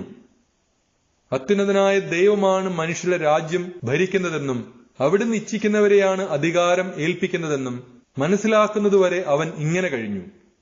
എന്നാൽ അവന്റെ പുത്രനായി നീ ഇതെല്ലാം അറിഞ്ഞിട്ടും നിന്റെ ഹൃദയം വിനീതമാക്കിയില്ല. സ്വർഗത്തിന്റെ കർത്താവിനെ നീ വെല്ലുവിളിച്ചു. അവിടുത്തെ ആലയത്തിലെ പാത്രങ്ങൾ കൊണ്ടുവന്ന് നീയും നിന്റെ പ്രഭുക്കന്മാരും ഭാര്യമാരും ഉപനാരികളും അവയിൽ വീഞ്ഞു കുടിച്ചു. വെള്ളി, സ്വർണം, ഓട്, ഇരുമ്പ്, മരം, കല്ല് എന്നിവ കൊണ്ടുള്ള കാണാനോ കേൾക്കാനോ അറിയാനോ കഴിവില്ലാത്ത ദേവന്മാരെ നീ സ്തുതിച്ചു. എന്നാൽ നിന്റെ ജീവനെയും നിന്റെ മാർഗങ്ങളെയും നിയന്ത്രിക്കുന്ന ദൈവത്തെ നീ ആദരിച്ചില്ല. അതുകൊണ്ട് അവിടുത്തെ സന്നിധിയിൽ നിന്ന് അയക്കപ്പെട്ട ഒരു കരം ഇത് എഴുതിയിരിക്കുന്നു. ആ ലിഖിതം ഇതാണ്: മെനെ മെനെ തെക്കേൽ പാർസീൻ. ഇതാണർത്ഥം: മെനെ, ദൈവം നിന്റെ രാജ്യത്തിന്റെ നാളുകൾ എണ്ണുകയും അതിന്റെ അവസാനം കുറിക്കുകയും ചെയ്തിരിക്കുന്നു. തെക്കേൽ, നിന്നെ തുലാസിൽ തൂക്കി കുറവുള്ളവനായി കണ്ടിരിക്കുന്നു. പേരസ്, നിന്റെ രാജ്യം വിഭജിച്ച് മേദിയക്കാർക്കും പേർഷ്യക്കാർക്കും നൽകിയിരിക്കുന്നു. ബൽഷാസർ കൽപ്പിച്ചതനുസരിച്ച് ദാനിയേലിനെ ധൂമ്രവസ്ത്രം അണിയിക്കുകയും അവന്റെ കഴുത്തിൽ പൊന്മാല ചാർത്തുകയും അവൻ രാജ്യത്തിലെ 3-ാം ഭരണാധികാരി ആയിരിക്കുമെന്ന് വിളംബരം പുറപ്പെടുവിക്കുകയും ചെയ്തു. അന്ന് രാത്രിയിൽ കൽദായ രാജാവായ ബൽഷാസർ കൊല്ലപ്പെട്ടു. രാജ്യം 62 വയസ്സ് പ്രായമുള്ള മേദിയക്കാരനായ ദാരിയൂസിന് ലഭിച്ചു. ദാനിയേൽ പ്രവാചകന്റെ പുസ്തകം 6-ാം അധ്യായം. ദാനിയേൽ സിംഹക്കുഴിയിൽ. രാജ്യം ഭരിക്കാൻ അതിന്റെ എല്ലാ ഭാഗങ്ങളിലുമായി 120 പ്രധാന ദേശാധിപന്മാരെ നിയമിക്കുന്നത് നല്ലതാണെന്ന് ദാരിയൂസിന് തോന്നി. അവരുടെ മേൽ 3 തലവന്മാരെയും അവൻ നിയമിച്ചു. അവരിൽ ഒരുവൻ ദാനിയേലായിരുന്നു. രാജാവിന് നഷ്ടം സംഭവിക്കാതിരിക്കാൻ പ്രധാന ദേശാധിപന്മാർ ഇവരെ കണക്ക് ബോധിപ്പിക്കേണ്ടിയിരുന്നു. അത്ഭുതകരമായ ദൈവിക ചൈതന്യമുണ്ടായിരുന്നതുകൊണ്ട് ദാനിയേൽ മറ്റെല്ലാ തലവന്മാരെയും പ്രധാന ദേശാധിപന്മാരെയും കാൾ ശ്രേഷ്ഠനായി തീർന്നു. തന്റെ രാജ്യം മുഴുവന്റെയും അധികാരിയായി അവനെ നിയമിക്കാൻ രാജാവ് ആലോചിച്ചു. അപ്പോൾ തലവന്മാരും പ്രധാന ദേശാധിപന്മാരും ദാനിയേലിന്റെ മേൽ രാജദ്രോഹ കുറ്റം ആരോപിക്കാൻ പഴുതുനോക്കി. പരാതിക്ക് മതിയായ കാരണമോ കുറ്റമോ കണ്ടെത്താൻ അവർക്ക് സാധിച്ചില്ല. എന്തെന്നാൽ അവൻ വിശ്വസ്തനായിരുന്നു. ഒരു കുറ്റവും അവർ അവനിൽ കണ്ടില്ല. അപ്പോൾ അവർ പറഞ്ഞു, ഈ ദാനിയേലിൽ അവന്റെ ദൈവത്തിന്റെ നിയമത്തെ സംബന്ധിച്ചല്ലാതെ മറ്റു പരാതിക്ക് കാരണം കണ്ടെത്താൻ നമുക്ക് കഴിയുകയില്ല. ഈ തലവന്മാരും പ്രധാന ദേശാധിപന്മാരും തമ്മിൽ ആലോചിച്ചുറച്ച് രാജാവിന്റെ അടുത്തെത്തി പറഞ്ഞു, ദാരിയൂസ് രാജാവ് നീണാൾ വാഴട്ടെ. എല്ലാ തലവന്മാരും സ്ഥാനപതികളും പ്രധാന ദേശാധിപന്മാരും ഉപദേശകരും നാടുവാഴികളും ഒരു കാര്യം തീരുമാനിച്ചിരിക്കുന്നു. രാജാവേ, അടുത്ത 30 ദിവസത്തേക്ക് നിന്നോടല്ലാതെ മറ്റേതെങ്കിലും ദേവന്മാരോടോ മനുഷ്യരോടോ പ്രാർത്ഥിക്കുന്നവനെ സിംഹങ്ങളുടെ കുഴിയിൽ എറിഞ്ഞു കളയണമെന്ന് ഒരു കൽപ്പന പുറപ്പെടുവിച്ച് നിരോധനം ഏർപ്പെടുത്തണം. രാജാവേ, മേദിയക്കാരുടെയും പേർഷ്യക്കാരുടെയും നിയമമനുസരിച്ച് മാറ്റം വരുത്തുകയോ ലംഘിക്കുകയോ ചെയ്യാനാവാത്ത ആ നിരോധനാജ്ഞ മുദ്രവെച്ച് സ്ഥിരീകരിക്കണം. ദാരിയൂസ് നിരോധനാജ്ഞയിൽ മുദ്രവെച്ചു. രേഖയിൽ മുദ്രവെച്ചിരിക്കുന്നെന്ന് അറിഞ്ഞ ദാനിയേൽ സ്വഭവനത്തിലേക്ക് പോയി. വീടിന്റെ മുകളിലത്തെ നിലയിൽ ജെറുസലേമിന് നേരെ തുറന്നു കിടക്കുന്ന ജാലകങ്ങളുണ്ടായിരുന്നു. താൻ മുൻപ് ചെയ്തിരുന്നത് പോലെ അവൻ അവിടെ ദിവസേന 3 പ്രാവശ്യം മുട്ടിന്മേൽ നിന്ന് തന്റെ ദൈവത്തോട് പ്രാർത്ഥിക്കുകയും നന്ദി പറയുകയും ചെയ്തു. മേൽപ്പറഞ്ഞ മനുഷ്യർ തീരുമാനിച്ചിരുന്നത് പോലെ ചെന്ന് ദാനിയേൽ തന്റെ ദൈവത്തിന്റെ മുൻപിൽ പ്രാർത്ഥിക്കുന്നതും അപേക്ഷിക്കുന്നതും കണ്ടു. അവർ രാജസന്നിധിയിലെത്തി നിരോധനാജ്ഞയെപ്പറ്റി പറഞ്ഞു, രാജാവേ, 30 ദിവസത്തേക്ക് നിന്നോടല്ലാതെ ഏതെങ്കിലും ദേവനോടോ മനുഷ്യനോടോ ആരെങ്കിലും പ്രാർത്ഥിച്ചാൽ അവനെ സിംഹങ്ങളുടെ കുഴിയിൽ തള്ളും എന്നൊരു നിരോധനാജ്ഞയിൽ നീ ഒപ്പുവെച്ചിരുന്നില്ലേ? രാജാവ് പറഞ്ഞു, മേദിയക്കാരുടെയും പേർഷ്യക്കാരുടെയും അലംഘനീയമായ നിയമമനുസരിച്ച് അത് തീർച്ചയായും അങ്ങനെ തന്നെ. അവർ പറഞ്ഞു, രാജാവേ, യൂദയായിൽ നിന്നുള്ള പ്രവാസികളിൽ ഒരുവനായ ആ ദാനിയേൽ നിന്നെയാകട്ടെ നീ ഒപ്പുവെച്ച നിരോധനാജ്ഞയെ ആകട്ടെ മാനിക്കാതെ ദിവസവും 3 പ്രാവശ്യം തന്റെ പ്രാർത്ഥന നടത്തുന്നു. ഇത് കേട്ടപ്പോൾ രാജാവ് അത്യധികം വ്യസനിച്ചു. ദാനിയേലിനെ രക്ഷിക്കാൻ മനസ്സിലുറച്ച് അവനെ രക്ഷിക്കുന്നതിനു വേണ്ടി സൂര്യൻ അസ്തമിക്കുന്നതുവരെ അവൻ പരിശ്രമിച്ചു. അപ്പോൾ ആലോചിച്ചുറച്ചു വന്നിരുന്ന ആളുകൾ രാജാവിനോട് പറഞ്ഞു, രാജാവെ, നീ അറിഞ്ഞാലും മേദിയക്കാരുടെയും പേർഷ്യക്കാരുടെയും നിയമമനുസരിച്ച് രാജാവ് പുറപ്പെടുവിക്കുന്ന കൽപ്പനയും ശാസനയും മാറ്റിക്കൂടാ. രാജാവ് കൽപ്പിച്ചതനുസരിച്ച് ദാനിയേലിനെ കൊണ്ടുവന്ന് സിംഹങ്ങളുടെ കുഴിയിലേക്കെറിഞ്ഞു. രാജാവ് ദാനിയേലിനോട് പറഞ്ഞു, നീ നിരന്തരം സേവിക്കുന്ന നിന്റെ ദൈവം നിന്നെ രക്ഷിക്കട്ടെ. ദാനിയേലിനെ കുറിച്ചുള്ള വിധിക്ക് മാറ്റം വരാതിരിക്കാൻ കുഴി ഒരു കല്ലുകൊണ്ട് അടയ്ക്കുകയും രാജാവിന്റെയും പ്രഭുക്കന്മാരുടെയും മോതിരങ്ങൾ കൊണ്ട് അതിന് മുദ്ര വയ്ക്കുകയും ചെയ്തു. രാജാവ് കൊട്ടാരത്തിലേക്ക് പോയി രാത്രി മുഴുവൻ ഉപവാസത്തിൽ കഴിച്ചുകൂട്ടി. വിനോദങ്ങളെല്ലാം അവൻ പരിത്യജിച്ചു. നിദ്ര അവനെ സമീപിച്ചില്ല. രാജാവ് അതിരാവിലെ എഴുന്നേറ്റ് സിംഹങ്ങളുടെ കുഴിയിലേക്ക് തിടുക്കത്തിൽ ചെന്നു. ദാനിയേലിനെ ഇട്ടിരുന്ന കുഴിക്കടുത്ത് ചെന്നപ്പോൾ ദുഃഖം നിറഞ്ഞ സ്വരത്തിൽ രാജാവ് വിളിച്ചു ചോദിച്ചു, ദാനിയേൽ, ജീവിക്കുന്ന ദൈവത്തിന്റെ ദാസ, നീ നിരന്തരം സേവിക്കുന്ന നിന്റെ ദൈവം നിന്നെ സിംഹങ്ങളിൽ നിന്ന് രക്ഷിക്കാൻ ശക്തനായിരുന്നോ? ദാനിയേൽ രാജാവിനോട് പറഞ്ഞു, രാജാവ് നീണാൾ വാഴട്ടെ. തന്റെ മുൻപിൽ ഞാൻ കുറ്റമറ്റവനാണെന്ന് കണ്ടതിനാൽ എന്റെ ദൈവം ദൂതനെ അയച്ച് സിംഹങ്ങളുടെ വായടച്ചു. അവ എന്നെ ഉപദ്രവിച്ചില്ല. രാജാവേ, നിന്റെ മുൻപിലും ഞാൻ നിരപരാധനാണല്ലോ. അപ്പോൾ രാജാവ് അത്യധികം സന്തോഷിച്ച് ദാനിയേലിനെ കുഴിയിൽ നിന്ന് പുറത്തു കൊണ്ടുവരാൻ കൽപ്പിച്ചു. ദാനിയേലിനെ കുഴിയിൽ നിന്ന് കയറ്റി. തന്റെ ദൈവത്തിൽ ആശ്രയിച്ചിരുന്നതുകൊണ്ട് അവനൊരു പോറൽ പോലും ഏറ്റതായി കണ്ടില്ല. ദാനിയേലിനെ കുറ്റം വിധിച്ചവരെയും അവരുടെ ഭാര്യമാരെയും കുട്ടികളെയും രാജകൽപ്പന പ്രകാരം കൊണ്ടുവന്ന് സിംഹത്തിന്റെ കുഴിയിലെറിഞ്ഞു.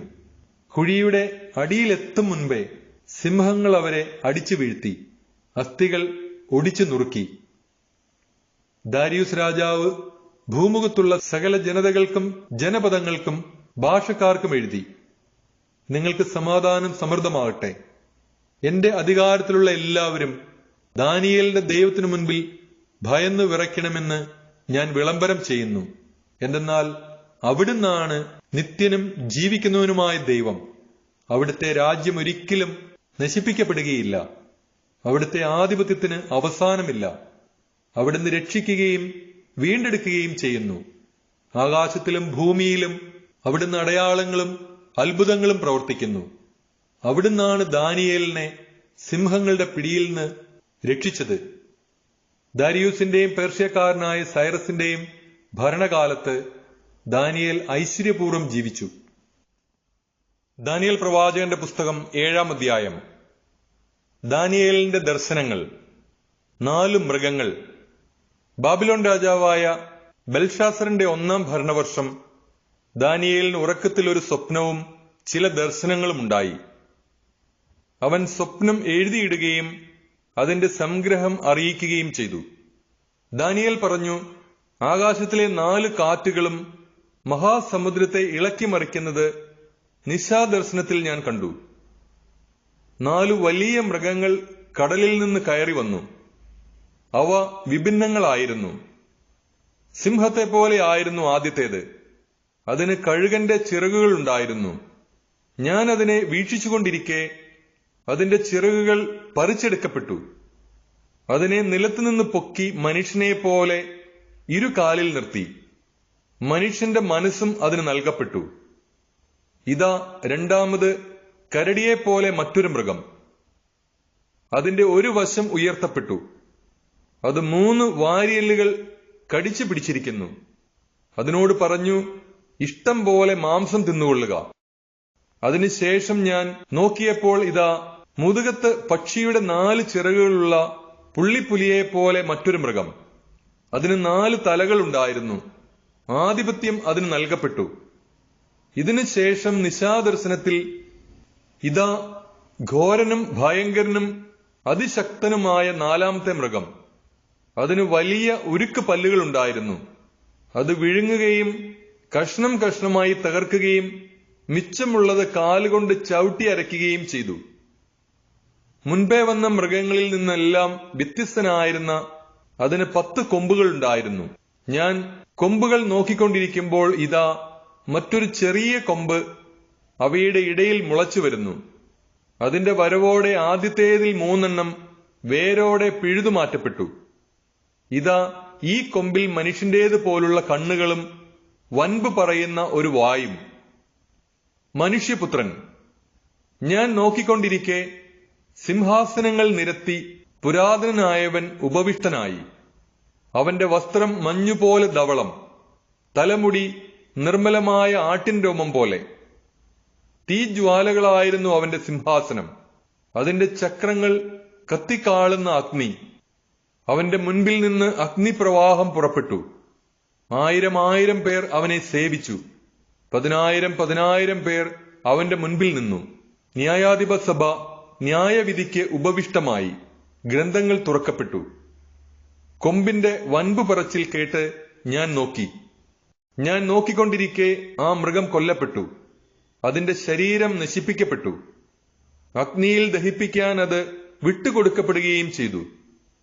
മറ്റു മൃഗങ്ങളുടെ ആധിപത്യം എടുത്തു മാറ്റപ്പെട്ടു. എന്നാൽ അവയുടെ ആയുസ് ഒരു കാലത്തേക്കും ഒരു സമയത്തേക്കും നീണ്ടുനിന്നു. നിശാദർശനത്തിൽ ഞാൻ കണ്ടു, ഇതാ വാനമേഘങ്ങളോട് കൂടെ മനുഷ്യപുത്രനെ പോലെ ഒരുവൻ വരുന്നു. അവനെ പുരാതനനായവന്റെ മുൻപിൽ ആനയിച്ചു. എല്ലാ ജനതകളും ജനപദങ്ങളും ഭാഷക്കാരും അവനെ സേവിക്കേണ്ടതിന് ആധിപത്യവും മഹത്വവും രാജത്വവും അവന് നൽകി. അവന്റെ ആധിപത്യം ശാശ്വതമാണ്, അതൊരിക്കലും ഇല്ലാതാവുകയില്ല. അവന്റെ രാജത്വം അനശ്വരമാണ്. ഞാൻ ദാനിയേൽ ഉത്കണ്ഠാകുലനായി. ദർശനങ്ങൾ എന്നെ പരിഭ്രാന്തനാക്കി.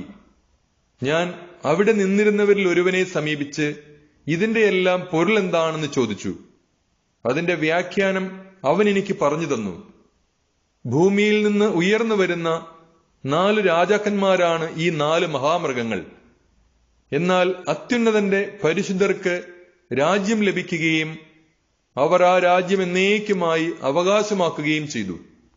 മറ്റുള്ളവരിൽ നിന്ന് വ്യത്യസ്തനും കൂടുതൽ ഭയങ്കരനും ഉരുക്ക് പല്ലും ഓട്ടുനഖവുമുള്ളവനും വെട്ടി വിഴുങ്ങുകയും കഷ്ണം കഷ്ണമായി തകർക്കുകയും മിച്ചമുള്ളവയെ കാലുകൊണ്ട് ചവിട്ടി അരയ്ക്കുകയും ചെയ്തവനുമായ 4ാമത്തെ മൃഗത്തെക്കുറിച്ച് അറിയാൻ ഞാൻ ആഗ്രഹിച്ചു.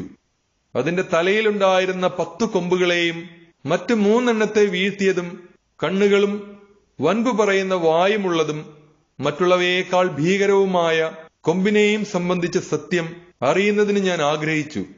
പുരാതനനായവൻ വന്ന് അത്യുന്നതന്റെ പരിശുദ്ധർക്കു വേണ്ടി ന്യായവിധി നടത്തുന്നതുവരെ, പരിശുദ്ധർ രാജ്യം സ്വീകരിക്കുന്ന സമയം സമാഗതമാകുന്നതുവരെ ഈ കൊമ്പ് അവരുമായി പൊരുതി ജയിക്കുന്നത് ഞാൻ കണ്ടു.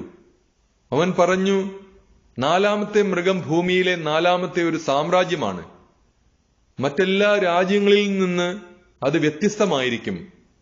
അത് ഭൂമി മുഴുവൻ വെട്ടി വിഴുങ്ങുകയും ചവിട്ടി മെതിക്കുകയും കഷണം കഷണമായി തകർക്കുകയും ചെയ്യും.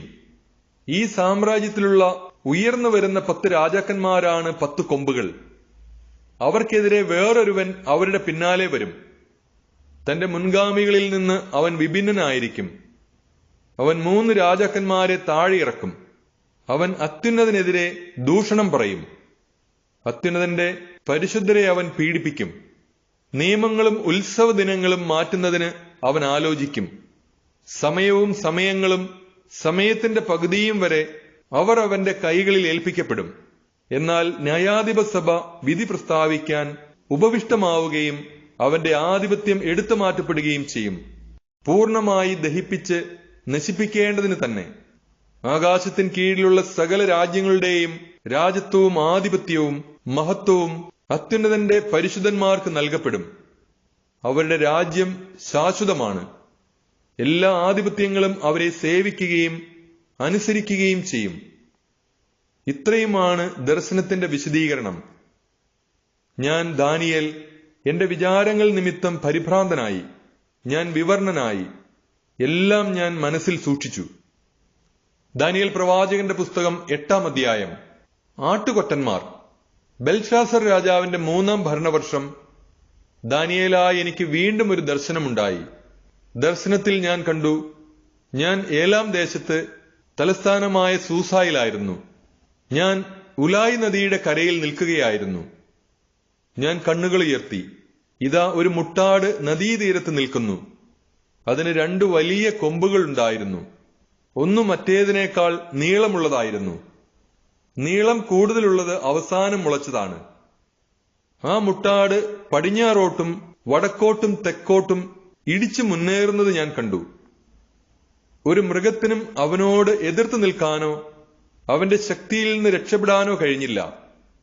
തന്നിഷ്ടം പോലെ അവൻ പ്രവർത്തിക്കുകയും ഗർവ് കാണിക്കുകയും ചെയ്തു. ഞാൻ ചിന്തിച്ചുകൊണ്ടിരിക്കെ ഇതാ ഒരു കോലാട്ടുകൊറ്റൻ ഭൂതലത്തിന് കുറുകെ പടിഞ്ഞാറ് നിന്ന് നിലം തൊടാതെ പാഞ്ഞു വരുന്നു. ആ കോലാടിന് കണ്ണുകൾക്കിടയിൽ തങ്ങി നിൽക്കുന്ന ഒരു കൊമ്പുണ്ടായിരുന്നു. നദീതീരത്ത് നിൽക്കുന്നതായി ഞാൻ കണ്ട ഇരു കൊമ്പുകളുള്ള മുട്ടാടിന് നേരെ ഉഗ്രമായ കോപത്തോടെ അത് പാഞ്ഞു വന്നു. അവൻ മുട്ടാടിനടുത്തെത്തുന്നതും ഉഗ്രകോപം പൂണ്ട് ഇടിച്ചു മുട്ടാടിന്റെ കൊമ്പ് രണ്ടും തകർക്കുന്നതും ഞാൻ കണ്ടു. അവനെ നേരിടാൻ മുട്ടാടിന് ശക്തിയില്ലായിരുന്നു. അവൻ അതിനെ നിലത്ത് വീഴ്ത്തി ചവിട്ടി മെതിച്ചു. അതിനെ അവനിൽ നിന്ന് രക്ഷിക്കാൻ ആർക്കും കഴിഞ്ഞില്ല. പിന്നീട് കോലാട്ടുകൊറ്റൻ അതീവ ശക്തനായി. പക്ഷേ ശക്തിയുടെ പാരമ്യത്തിലെത്തിയപ്പോൾ അവന്റെ വലിയ കൊമ്പ് തകർന്നുപോയി. അതിനു പകരം ആകാശത്തിന്റെ 4 കാറ്റുകളുടെയും നേരെ ശക്തമായ 4 കൊമ്പുകൾ മുളച്ചു വന്നു.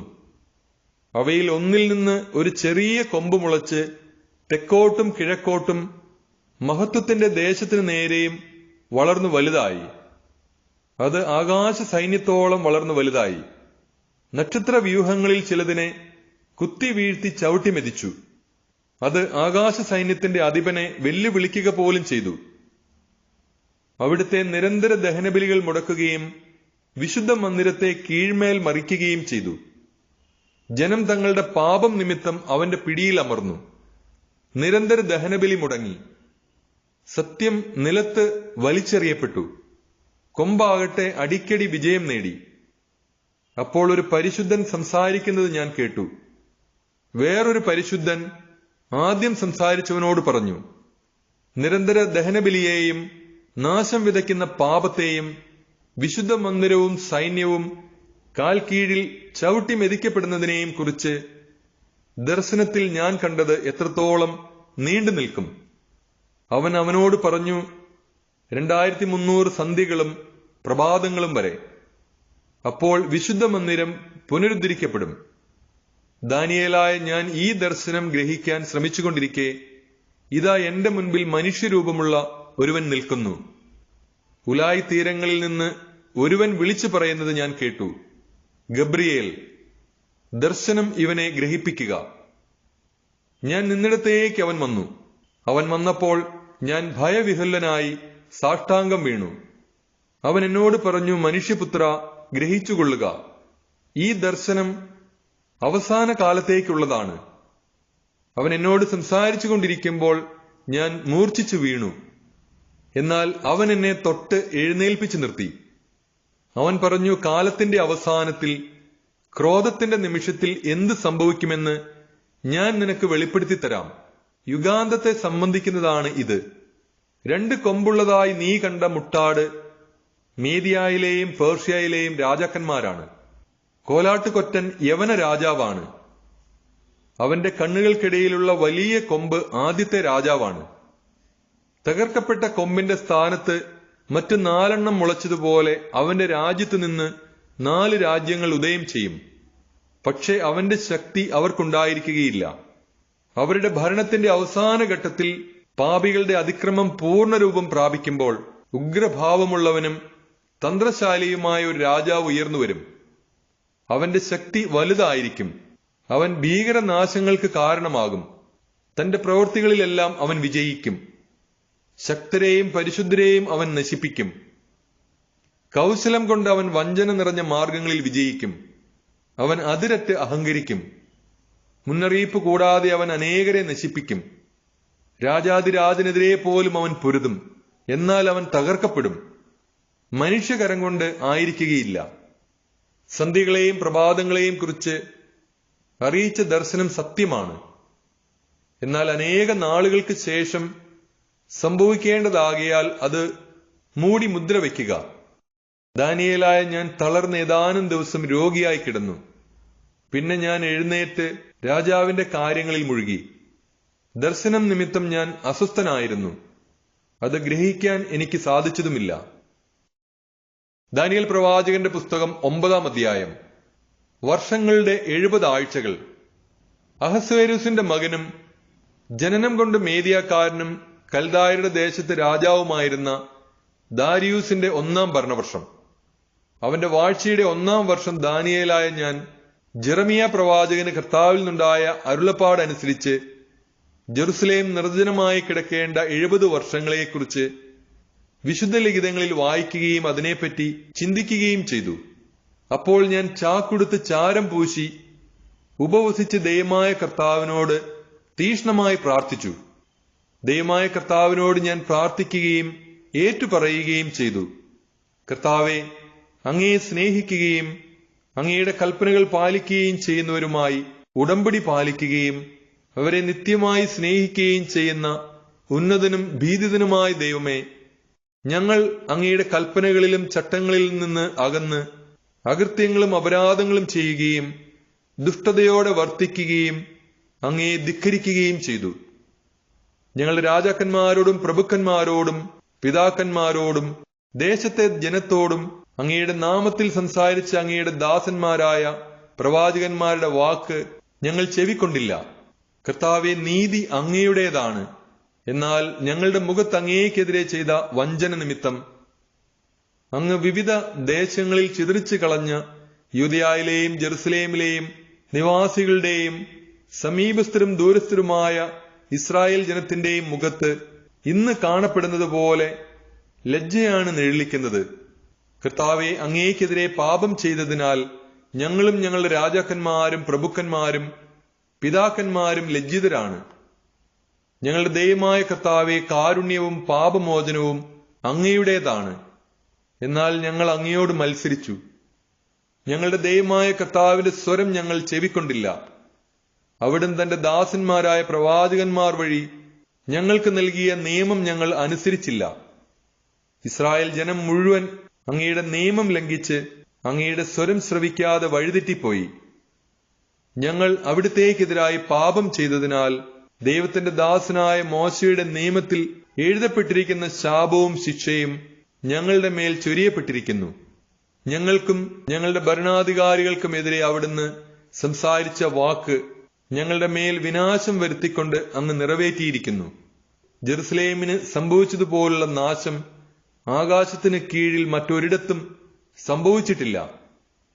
മോശയുടെ നിയമത്തിൽ എഴുതപ്പെട്ടിരിക്കുന്നത് പോലെ ഈ വിനാശം ഞങ്ങളുടെ മേൽ പതിച്ചു. എന്നിട്ടും അങ്ങയുടെ സത്യം ശ്രവിച്ച് അകൃത്യങ്ങളിൽ നിന്ന് പിന്തിരിഞ്ഞ് അങ്ങയുടെ കാരുണ്യത്തിനു വേണ്ടി ഞങ്ങൾ യാചിച്ചില്ല. അതുകൊണ്ട് കർത്താവ് ഉചിതമായ സമയത്ത് ഞങ്ങളുടെ മേൽ വിനാശം വരുത്തി. എന്തെന്നാൽ ഞങ്ങളുടെ ദൈവമായ കർത്താവ് താൻ ചെയ്യുന്ന എല്ലാ കാര്യങ്ങളിലും നീതിമാനാണ്. ഞങ്ങളോ അവിടുത്തെ സ്വരം അനുസരിച്ചില്ല. ഞങ്ങളുടെ ദൈവമായ കർത്താവെ, അങ്ങ് ശക്തമായ കരത്താൽ ഞങ്ങളെ ഈജിപ്തിൽ നിന്ന് മോചിപ്പിച്ച് അങ്ങയുടെ നാമത്തെ മഹത്വപൂർണമാക്കി. അങ്ങയുടെ ശക്തി ഇന്നും അനുസ്മരിക്കപ്പെടുന്നു. എന്നാൽ ഞങ്ങൾ പാപം ചെയ്യുകയും ദുഷ്ടത പ്രവർത്തിക്കുകയും ചെയ്തു. കർത്താവെ, അങ്ങയുടെ നീതിപൂർവവുമായ എല്ലാ പ്രവൃത്തികൾക്കും തക്കവിധം അങ്ങയുടെ കോപവും ക്രോധവും അങ്ങയുടെ വിശുദ്ധഗിരിയായ ജെറുസലേം നഗരത്തിൽ നിന്ന് അകന്നു പോകട്ടെ. ഞങ്ങളുടെ പാപങ്ങളും പിതാക്കന്മാരുടെ അകൃത്യങ്ങളും നിമിത്തം ജെറുസലേമും അങ്ങയുടെ ജനവും ചുറ്റുമുള്ളവർക്ക് നിന്ദാവിഷയമായി. ആകയാൽ ഞങ്ങളുടെ ദൈവമേ, അങ്ങയുടെ ദാസന്റെ പ്രാർത്ഥനയും യാചനകളും ചെവിക്കൊണ്ട് ശൂന്യമായി കിടക്കുന്ന അങ്ങയുടെ ആലയത്തെ അങ്ങയുടെ നാമത്തെ പ്രതി കടാക്ഷിക്കണമേ. എന്റെ ദൈവമേ, അങ്ങ് ചെവി ചായ്ച്ചു കേൾക്കണമേ. അങ്ങയുടെ കണ്ണുകൾ തുറന്ന് ഞങ്ങളുടെ നാശങ്ങളെയും അങ്ങയുടെ നാമം വഹിക്കുന്ന നഗരത്തെയും കടാക്ഷിക്കണമേ. ഞങ്ങളുടെ യാതനകൾ അങ്ങയുടെ മുൻപിൽ സമർപ്പിക്കുന്നത് ഞങ്ങളുടെ നീതിയിലല്ല, അങ്ങയുടെ മഹത്തായ കാരുണ്യത്തിൽ മാത്രം ആശ്രയിച്ചുകൊണ്ടാണ്. കർത്താവെ, ശ്രവിക്കണമേ. കർത്താവെ, ക്ഷമിക്കണമേ. കർത്താവെ, ചെവിക്കൊള്ളുകയും പ്രവർത്തിക്കുകയും ചെയ്യണമേ. എന്റെ ദൈവമേ, അങ്ങയുടെ നാമത്തെ പ്രതി വൈകരുതേ. എന്തെന്നാൽ അങ്ങയുടെ നഗരവും ജനവും അങ്ങയുടെ നാമമാണല്ലോ വഹിക്കുന്നത്. എന്റെ ദൈവമായ കർത്താവിന്റെ സന്നിധിയിൽ എന്റെ ദൈവത്തിന്റെ വിശുദ്ധഗിരിക്ക് വേണ്ടി എന്റെയും എന്റെ ജനമായ ഇസ്രായേലിന്റെയും പാപങ്ങൾ ഏറ്റുപറഞ്ഞ് ഞാൻ പ്രാർത്ഥിക്കുകയും യാചന അർപ്പിക്കുകയും ചെയ്തു. അപ്പോൾ ആദ്യം ദർശനത്തിൽ ഞാൻ കണ്ട ഗബ്രിയേൽ സായാഹ്ന ബലിയുടെ സമയത്ത് എന്റെ അടുത്തേക്ക് പറന്നു വന്നു. അവൻ എന്നോട് പറഞ്ഞു, ദാനിയേലേ, നിനക്ക് ജ്ഞാനവും അറിവും നൽകാൻ ഞാൻ വന്നിരിക്കുന്നു. നിന്റെ യാതനകളുടെ ആരംഭത്തിൽ തന്നെ ഒരു വചനമുണ്ടായി. അത് നിന്നെ അറിയിക്കാൻ ഞാൻ വന്നിരിക്കുന്നു. അവിടുന്ന് നിന്നെ അത്യധികം സ്നേഹിക്കുന്നു. ആ വചനം കേട്ട് ദർശനം ഗ്രഹിച്ചുകൊള്ളുക. അക്രമം നിർത്തിവെക്കുന്നതിനും പാപത്തിന് അറുതി വരുത്തുന്നതിനും കുറ്റങ്ങൾക്ക് പ്രായശ്ചിത്തം ചെയ്യുന്നതിനും ശാശ്വത നീതി നടപ്പിലാക്കുന്നതിനും ദർശനത്തിനും പ്രവാചകനും മുദ്ര വയ്ക്കുന്നതിനും അതിവിശുദ്ധ സ്ഥലത്തെ അഭിഷേകം ചെയ്യുന്നതിനും വേണ്ടി നിന്റെ ജനത്തിനും വിശുദ്ധ നഗരത്തിനും വർഷങ്ങളുടെ 70 ആഴ്ചകൾ നിശ്ചയിക്കപ്പെട്ടിരിക്കുന്നു. അതുകൊണ്ട് നീ ഗ്രഹിക്കുക, ജെറുസലേമിന്റെ പുനർനിർമ്മാണത്തിന് കൽപ്പന പുറപ്പെട്ടതു മുതൽ അഭിഷിക്തനായ ഒരു രാജാവ് വരുന്നതുവരെ 7 ആഴ്ചകൾ ഉണ്ടായിരിക്കും. തുടർന്ന് കഷ്ടത നിറഞ്ഞ 62 ആഴ്ചകൾ. അക്കാലത്ത് വീഥികളും കിടങ്ങുകളും പണിയും. 62 ആഴ്ചകൾക്ക് ശേഷം അഭിഷക്തൻ അകാരണമായി വിച്ഛേദിക്കപ്പെടും. പിൻഗാമിയായ രാജാവിന്റെ ആളുകൾ നഗരത്തെയും വിശുദ്ധ മന്ദിരത്തെയും നശിപ്പിക്കും. അതിന്റെ അവസാനം പ്രളയമായിരിക്കും. അവസാനം വരെ യുദ്ധമുണ്ടായിരിക്കും. നാശം വിധിക്കപ്പെട്ടിരിക്കുന്നു. ഒരാഴ്ചത്തേക്ക് അവൻ പലരുമായി ശക്തമായ ഉടമ്പടി ഉണ്ടാക്കും. പകുതി ആഴ്ചത്തേക്ക് ബലിയും കാഴ്ചകളും അവൻ നിരോധിക്കും. ദേവാലയത്തിന്റെ ചിറകിന്മേൽ വിനാശകരമായ മ്ലേച്ഛത വരും. ദൈവമൊരുക്കിയ വിധി വിനാശകന്റെ മേൽ പതിക്കുന്നതുവരെ അത് അവിടെ നിൽക്കും. ദാനിയേൽ പ്രവാചകന്റെ പുസ്തകം 10-ാം അധ്യായം. കാവൽ ദൂതന്മാർ തമ്മിൽ യുദ്ധം. പേർഷ്യ രാജാവായി സൈറസിന്റെ 3-ാം ഭരണവർഷം ബൽത്തേഷാസർ എന്ന് വിളിക്കുന്ന ദാനിയേലിന് ഒരു വെളിപാടുണ്ടായി. അത് സത്യവും വലിയ യുദ്ധത്തെക്കുറിച്ചുള്ളതുമായിരുന്നു. ഒരു ദർശനത്തിലൂടെ അതിന്റെ അർത്ഥം ഗ്രഹിക്കാൻ അവന് കഴിഞ്ഞു. ദാനിയേൽ എന്ന ഞാൻ 3 ആഴ്ച കാലത്തേക്ക് വിലാപം ആചരിക്കുകയായിരുന്നു. ആ 3 ആഴ്ചക്കാലം മുഴുവൻ ഞാൻ രുചികരമായ ഭക്ഷണം കഴിക്കുകയോ മാംസവും വീഞ്ഞും ആസ്വദിക്കുകയോ സുഗന്ധലേപനം നടത്തുകയോ ചെയ്തില്ല. 1-ാം മാസം 24-ാം ദിവസം ഞാൻ ടൈഗ്രീസ് എന്ന മഹാനദിയുടെ കരയിൽ നിൽക്കുകയായിരുന്നു. ഞാൻ കണ്ണുയർത്തി നോക്കിയപ്പോൾ ചണവസ്ത്രവും ഊഫാസിലെ സ്വർണവും കൊണ്ടുള്ള അരപ്പട്ടയും ധരിച്ച ഒരുവനെ കണ്ടു. അവന്റെ ശരീരം ഗോമേതകം പോലെയും മുഖം മിന്നൽ പോലെയും കണ്ണുകൾ ജ്വലിക്കുന്ന പന്തം പോലെയുമായിരുന്നു. അവന്റെ കൈകാലുകൾ മിനുക്കിയ ഓടിന്റെ ഭംഗിയുള്ളവയും സ്വരം ജനക്കൂട്ടത്തിന്റെ ഇരമ്പൽ പോലെയുമായിരുന്നു. ദാനിയേലായ ഞാൻ മാത്രം ഈ ദർശനം കണ്ടു. എന്നോടൊപ്പമുണ്ടായിരുന്നവർ അത് കണ്ടില്ല. മഹാഭീതി പിടിപെട്ട് അവർ ഓടി ഒളിച്ചു. അങ്ങനെ തനിച്ചായ ഞാൻ ഈ മഹാദർശനം കണ്ടു. എന്റെ ശക്തി ചോർന്നുപോയി. എന്റെ മുഖം തിരിച്ചറിയാൻ വയ്യാത്ത വിധം മാറിപ്പോയി. എന്റെ ശക്തിയറ്റു. അപ്പോൾ ഞാൻ അവന്റെ സ്വരം കേട്ടു. അവന്റെ സ്വരം ശ്രവിച്ച ഞാൻ പ്രജ്ഞയറ്റ് നിലം പതിച്ചു. എന്നാൽ ഒരു കരം എന്നെ സ്പർശിച്ചു. അവൻ എന്നെ എഴുന്നേൽപ്പിച്ചു. വിറയലോടെയാണെങ്കിലും മുട്ടും കൈയും ഊന്നി ഞാൻ നിന്നു. അവൻ എന്നോട് പറഞ്ഞു, ഏറ്റവും പ്രിയങ്കരനായ ദാനിയേലേ, എഴുന്നേൽക്കുക. ഞാൻ നിന്നോട് പറയുന്ന വാക്കുകൾ ശ്രദ്ധിച്ചു കേൾക്കുക. എന്നെ നിന്റെ അടുത്തേക്ക് അയച്ചിരിക്കുകയാണ്. അവനിത് പറഞ്ഞപ്പോൾ ഞാൻ വിറയലോടെ നിവർന്നു നിന്നു. അവൻ പറഞ്ഞു, ദാനിയേലേ, ഭയപ്പെടേണ്ട. ശരിയായി അറിയുന്നതിന് നീ നിന്റെ ദൈവത്തിന്റെ മുൻപിൽ നിന്നെ തന്നെ എളിമപ്പെടുത്താൻ തുടങ്ങിയ ദിവസം മുതൽ നിന്റെ പ്രാർത്ഥന കേൾക്കപ്പെട്ടിരിക്കുന്നു. നിന്റെ പ്രാർത്ഥന നിമിത്തമാണ് ഞാൻ ഇപ്പോൾ വന്നിരിക്കുന്നത്. പേർഷ്യ രാജ്യത്തിന്റെ കാവൽ ദൂതൻ 21 ദിവസം എന്നോട് എതിർത്തു നിന്നു. എങ്കിലും പ്രധാന ദൂതന്മാരിൽ ഒരാളായ മിക്കായേൽ എന്റെ സഹായത്തിനെത്തി. അതുകൊണ്ട് അവനെ പേർഷ്യ രാജ്യത്തിന്റെ കാവൽ ദൂതനോട് എതിരിടാൻ വിട്ട് വരാനിരിക്കുന്ന നാളുകളിൽ നിന്റെ ജനത്തിന് എന്ത് സംഭവിക്കുമെന്ന് നിന്നെ ഗ്രഹിപ്പിക്കാൻ ഞാൻ വന്നിരിക്കുന്നു. ദർശനം ഭാവിയെ സംബന്ധിക്കുന്നതാണ്. അവൻ എന്നോട് ഇപ്രകാരം പറഞ്ഞപ്പോൾ ഞാൻ മുഖം കുനിച്ച് മൂകനായി നിന്നു. മനുഷ്യനെ പോലെയുള്ള ഒരുവൻ എന്റെ അധരങ്ങളെ സ്പർശിച്ചു. അപ്പോൾ ഞാൻ വായ് തുറന്ന് സംസാരിച്ചു. എന്റെ അടുത്ത് നിന്നിരുന്നവനോട് ഞാൻ പറഞ്ഞു, പ്രഭോ, ദർശനം നിമിത്തം ഞാൻ വേദന അനുഭവിക്കുന്നു. എന്റെ ശക്തി ക്ഷയിച്ചു. എങ്ങനെ ഈ ദാസൻ അങ്ങയോട് സംസാരിക്കാനാവും? ശക്തിയോ ശ്വാസമോ എന്നിൽ ശേഷിച്ചിട്ടില്ല. മനുഷ്യരൂപമുണ്ടായിരുന്നവൻ എന്നെ സ്പർശിച്ച് ശക്തി പകർന്നു. അവൻ പറഞ്ഞു, ഏറ്റവും പ്രിയപ്പെട്ടവനായ മനുഷ്യ, നീ ഭയപ്പെടേണ്ട, നിനക്ക് സമാധാനം. ശക്തനും ധീരനുമായിരിക്കുക. അവൻ എന്നോട് സംസാരിച്ചപ്പോൾ ശക്തി പ്രാപിച്ച ഞാൻ പറഞ്ഞു, പ്രഭോ, സംസാരിച്ചാലും അങ്ങ് എന്നെ ശക്തനാക്കിയിരിക്കുന്നു. അവൻ പറഞ്ഞു, ഞാൻ നിന്റെ അടുത്തേക്ക് വന്നത് എന്തിനാണെന്ന് നിനക്കറിയാമോ? ഞാനിപ്പോൾ പേർഷ്യയുടെ കാവൽ ദൂതനെതിരെ യുദ്ധം ചെയ്യാൻ മടങ്ങിപ്പോകും. ഞാൻ അവനെ തോൽപ്പിച്ചു കഴിയുമ്പോൾ യവന രാജ്യത്തിന്റെ കാവൽ ദൂതൻ വരും. സത്യത്തിന്റെ ഗ്രന്ഥത്തിൽ എഴുതപ്പെട്ടിരിക്കുന്നത് എന്തെന്ന് ഞാൻ നിന്നോട് പറയാം. നിന്റെ കാവൽ ദൂതനായ മിഖായേൽ ഒഴികെ എന്റെ പക്ഷത്തു നിന്ന് ഇവർക്കെതിരെ പൊരുതാൻ ആരുമില്ല. ദാനിയേൽ പ്രവാചകന്റെ പുസ്തകം 11-ാം അധ്യായം. അവന് സഹായവും ശക്തിയും നൽകാൻ മേദിയക്കാരനായ ദാരിയൂസിന്റെ 1-ാം ഭരണവർഷം ഞാൻ എത്തി. ഈജിപ്തും സിറിയയും ഇപ്പോൾ ഞാൻ നിനക്ക് സത്യം വെളിപ്പെടുത്തിത്തരും. പേർഷ്യയിൽ 3 രാജാക്കന്മാർ കൂടി ഉയർന്നുവരും. 4-മതൊരുവൻ അവരെല്ലാവരെയും കാൾ സമ്പന്നനായിരിക്കും. സമ്പത്ത് മൂലം ശക്തനായി തീരുമ്പോൾ അവൻ എല്ലാവരെയും യവന രാജ്യത്തിനെതിരെ ഇളക്കിവിടും. പിന്നെ ശക്തനായ ഒരു രാജാവ് വരും. അവൻ വലിയൊരു സാമ്രാജ്യത്തിന്റെ അധിപനാകും. സ്വേച്ഛാനുസൃതം പ്രവർത്തിക്കുകയും ചെയ്യും. അവൻ ഉച്ചകോടിയിലെത്തുമ്പോൾ അവന്റെ സാമ്രാജ്യം തകർന്ന് ആകാശത്തിന്റെ 4 കാറ്റുകളിലും ലയിക്കും. അത് അവന്റെ സന്തതികൾക്ക് ലഭിക്കുകയില്ല. അവന്റെ പ്രാബല്യം പിൻഗാമികൾക്ക് ഉണ്ടാവുകയില്ല. അവന്റെ സാമ്രാജ്യം പിഴുതെടുത്ത് അന്യർക്ക് നൽകപ്പെടും. അപ്പോൾ ദക്ഷിണദേശത്തെ രാജാവ് പ്രബലനാകും. എന്നാൽ അവന്റെ പ്രഭുക്കന്മാരിലൊരുവൻ അവനേക്കാൾ ശക്തനാകും. അവന്റെ സാമ്രാജ്യം വളരെ വിപുലമായിരിക്കും. കുറച്ചു വർഷങ്ങൾക്ക് ശേഷം അവർ സഖ്യം ചെയ്യും.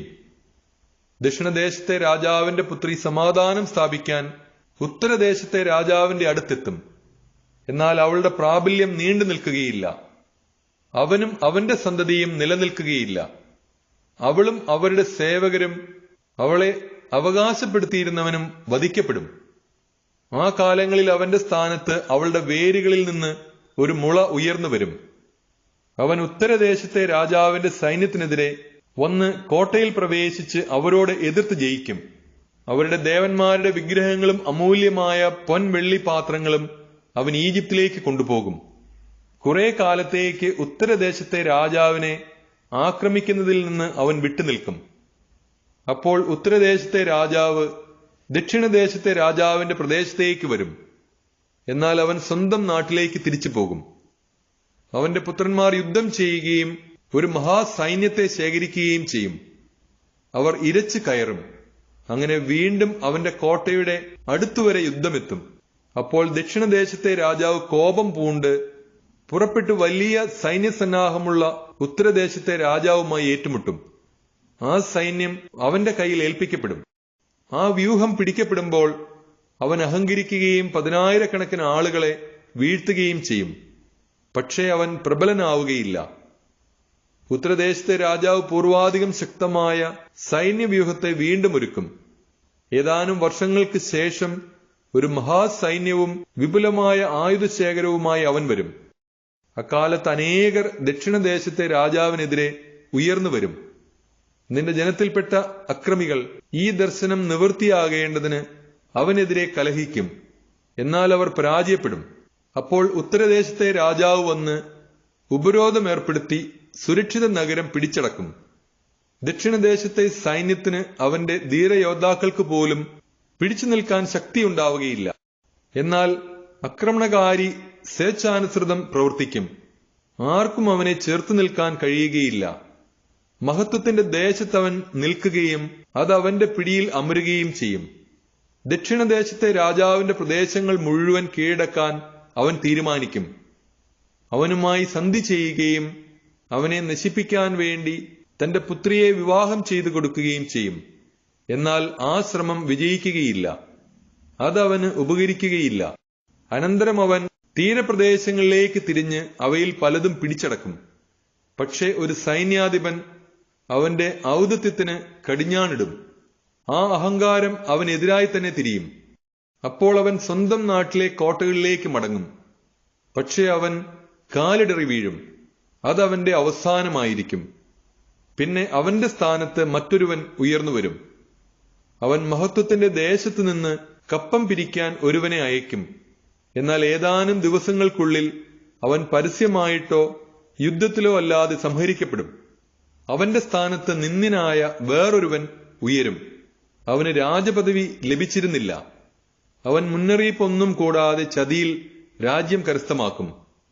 അവൻ തന്റെ മുൻപിൽ നിന്ന് സൈന്യങ്ങളെ ഉടമ്പടിയുടെ പ്രഭുവിനെ പോലും തൂത്തുമാറ്റും. സന്ധി ചെയ്യുന്ന നിമിഷം മുതൽ അവൻ വഞ്ചനയോടെ പെരുമാറും. അനുയായികൾ കുറച്ചേ ഉള്ളുവെങ്കിലും അവൻ പ്രബലനാകും. മുന്നറിയിപ്പ് കൂടാതെ ദേശത്തെ ഏറ്റവും സമ്പന്നമായ ഭാഗങ്ങളിലേക്ക് കടന്നുവരും. പിതാമഹന്മാരോ ചെയ്തിട്ടില്ലാത്ത ക്രൂരതകൾ അവൻ ചെയ്യും. തന്റെ അനുചരന്മാർക്ക് അവൻ കൊള്ളവസ്തു പങ്കിട്ടുകൊടുക്കും. അവൻ ശക്തിദുർഗങ്ങൾക്കെതിരെ ഉപായങ്ങൾ പ്രയോഗിക്കും. പക്ഷേ കുറെ കാലത്തേക്ക് മാത്രമേ അത് വിജയിക്കുകയുള്ളൂ. ശക്തിയും ധൈര്യവും ഉണർന്ന് അവനൊരു മഹാസൈന്യവുമായി ദക്ഷിണദേശത്തെ രാജാവിനെതിരെ വരും. ദക്ഷിണദേശത്തെ രാജാവ് വളരെ വലുതും അതിശക്തവുമായ ഒരു സൈന്യത്തോടു കൂടെ അവനെ നേരിടും. എന്നാൽ ചതിപ്രയോഗം മൂലം അവന് പിടിച്ചു നിൽക്കാൻ കഴിയുകയില്ല. അവന്റെ മേശയിൽ ഭക്ഷിക്കുന്നവൻ തന്നെ അവനെ നശിപ്പിക്കും. അവന്റെ സൈന്യം നിർമ്മാർജ്ജനം ചെയ്യപ്പെടുകയും അനേകർ മരിച്ചു വീഴുകയും ചെയ്യും. ഈ രണ്ട് രാജാക്കന്മാരുടെയും മനസ്സുകൾ തിന്മയിലേക്ക് ചാഞ്ഞിരിക്കും. ഒരേ മേശയ്ക്ക് ചുറ്റും ഇരുന്നുകൊണ്ട് അവർ അസത്യം പറയും.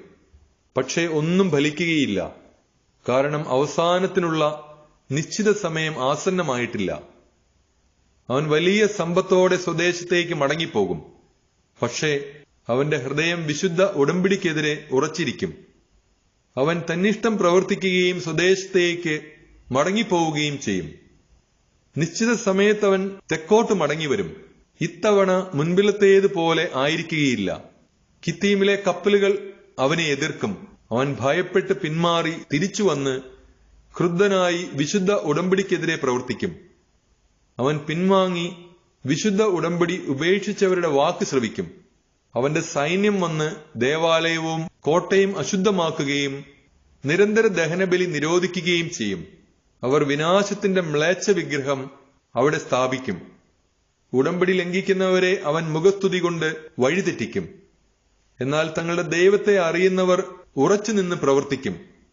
കുറെ കാലത്തേക്ക് അവർ വാളും തീയും അടിമത്തവും കവർച്ചയും കൊണ്ട് വീഴുമെങ്കിലും ജനത്തിന്റെ ഇടയിലെ ജ്ഞാനികൾ അനേകർക്ക് അറിവ് പകരും. വീഴുമ്പോൾ അവർക്ക് സഹായം ലഭിക്കാതിരിക്കുകയില്ല. അവരോട് ചേരുന്ന പലരും കപടോദ്ദേശത്തോടെ ആയിരിക്കും അങ്ങനെ ചെയ്യുക. ജ്ഞാനികളിൽ ചിലർ വീഴും. ജനത്തെ അവസാന ദിവസത്തേക്ക് ശുദ്ധീകരിക്കാനും നിർമ്മലരാക്കി വെണ്മയുറ്റവരാക്കാനും വേണ്ടിയായിരിക്കും അത്. അന്തിമദിനം വരാനിരിക്കുന്നതേയുള്ളൂ. രാജാവ് സ്വേച്ഛാനുസൃതം പ്രവർത്തിക്കും. അവൻ തന്നെ തന്നെ ഉയർത്തുകയും സകല ദേവന്മാർക്കും ഉപരിയായി മഹത്വപ്പെടുത്തുകയും ദേവന്മാർക്കും ദൈവമായവനെതിരെ ഭീകരദൂഷണം പറയുകയും ചെയ്യും. ക്രോധം പൂർത്തിയാകുന്നതുവരെ അവൻ അഭിവൃദ്ധി പ്രാപിക്കും. എന്തെന്നാൽ നിശ്ചയിക്കപ്പെട്ടത് സംഭവിക്കേണ്ടിയിരിക്കുന്നു. തന്റെ പിതാക്കന്മാരുടെ ദേവന്മാരെയോ സ്ത്രീകളുടെ ഇഷ്ടദേവനെയോ അവൻ കൂട്ടാക്കുകയില്ല. എല്ലാവർക്കും ഉപരി തന്നെ തന്നെ പ്രതിഷ്ഠിക്കുന്നതിനാൽ അവൻ ഒരു ദേവനെയും വകവയ്ക്കുകയില്ല. അവയ്ക്ക് പകരം അവൻ കോട്ടകളുടെ ദേവനെ ആദരിക്കും. തന്റെ പിതാക്കന്മാർ അറിയാത്ത ദേവനെ സ്വർണം, വെള്ളി, രത്നങ്ങൾ, വിലയേറിയ സമ്മാനങ്ങൾ എന്നിവ കൊണ്ട് അവൻ ബഹുമാനിക്കും. ഏറ്റവും ശക്തമായ കോട്ടകളോട് അന്യദേവന്റെ സഹായത്തോടെ അവൻ പൊരുതും. തന്നെ അംഗീകരിക്കുന്നവർക്ക് അവൻ വലിയ ബഹുമതികൾ നൽകും. അവൻ അവരെ അനേകരുടെ മേൽ അധിപതികളാക്കുകയും ദേശം വിഭജിച്ച് അവർക്ക് വിൽക്കുകയും ചെയ്യും. അവസാന നാളിൽ ദക്ഷിണദേശത്തെ രാജാവ് അവനെ ആക്രമിക്കും. പക്ഷേ ഉത്തരദേശ രാജാവ് രഥങ്ങളും അശ്വസേനയും അനേകം കപ്പലുകളുമായി ചുഴലിക്കാറ്റുപോലെ അവനെതിരെ ആഞ്ഞടിക്കും. രാജ്യങ്ങളുടെ മേൽ ഇരച്ചു കയറുകയും ചെയ്യും. അവൻ മഹത്വത്തിന്റെ ദേശത്ത് വന്നെത്തും. 10,000-കണക്കിന് ആളുകൾ വീഴും.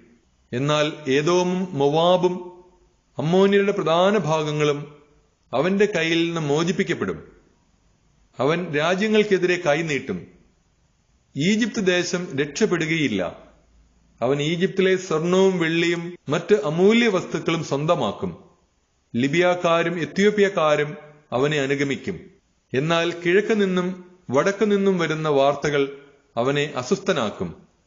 അവൻ മഹാകോപത്തോടെ പുറപ്പെട്ട് അനേകരെ ഉന്മൂലനം ചെയ്യും. അവൻ തന്റെ രാജമന്ദിര സദൃശ്യമായ കൂടാരങ്ങൾ കടലിനും മഹത്വപൂർണമായ വിശുദ്ധഗിരിക്കും ഇടയ്ക്ക് നിർമ്മിക്കും. എങ്കിലും സഹായിക്കാൻ ആരുമില്ലാതെ അവന്റെ ജീവിതം ഒടുങ്ങും. ദാനിയേൽ പ്രവാചകന്റെ പുസ്തകം 12-ാം അധ്യായം. യുഗാന്തം. അക്കാലത്ത് നിന്റെ ജനത്തിന്റെ ചുമതല വഹിക്കുന്ന മഹാപ്രഭുവായ മിഖായേൽ എഴുന്നേൽക്കും. ജനത രൂപം പ്രാപിച്ചതു മുതൽ ഇന്നേ വരെ സംഭവിച്ചിട്ടില്ലാത്ത കഷ്ടതകൾ അന്നുണ്ടാകും. എന്നാൽ ഗ്രന്ഥത്തിൽ പേരുള്ള നിന്റെ ജനം മുഴുവൻ രക്ഷപ്പെടും. ഭൂമിയിലെ പൊടിയിൽ ഉറങ്ങുന്ന അനേകർ ഉണരും. ചിലർ നിത്യജീവനായും ചിലർ ലജ്ജയ്ക്കും നിത്യനിന്ദയ്ക്കുമായും. ജ്ഞാനികൾ ആകാശവിധാനത്തിന്റെ പ്രഭ പോലെ തിളങ്ങും. അനേകരെ നീതിയിലേക്ക് നയിക്കുന്നവൻ നക്ഷത്രങ്ങളെപ്പോലെ എന്നുമെന്നും പ്രകാശിക്കും. ദാനിയേലേ, അവസാന ദിവസം വരെ വചനം രഹസ്യമായി സൂക്ഷിച്ച് ഗ്രന്ഥത്തിന് മുദ്ര വയ്ക്കുക. അനേകർ അങ്ങുമിങ്ങും ഓടി നടക്കുകയും അറിവ് വർദ്ധിപ്പിക്കുകയും ചെയ്യും. ദാനിയേലായ ഞാൻ നോക്കി, ഇതാ മറ്റു 2 പേർ. ഒരുവൻ അരുവിയുടെ ഇക്കരെയും അപരൻ അക്കരെയും നിൽക്കുന്നു. അരുവിയുടെ മുകൾ ഭാഗത്തു നിന്ന ചണവസ്ത്രധാരിയോട് അവരിൽ ഒരുവൻ ചോദിച്ചു, ഈ അത്ഭുതങ്ങൾ അവസാനിക്കാൻ എത്ര കാലം വേണം? അരുവിയുടെ മുകൾ ഭാഗത്തു നിന്നിരുന്ന ചണവസ്ത്രധാരി വലതു കൈയും ഇടതു കൈയും ആകാശം നേരെ ഉയർത്തി എന്നേക്കും ജീവിക്കുന്നവന്റെ നാമത്തിൽ ആണയിടുന്നത് ഞാൻ കേട്ടു. അത് സമയവും സമയങ്ങളും സമയത്തിന്റെ പകുതിയും വരെ ആയിരിക്കും. വിശുദ്ധ ജനത്തിന്റെ ശക്തി തകർക്കാൻ കഴിയുമ്പോൾ ഇവ നിവൃത്തിയാകും.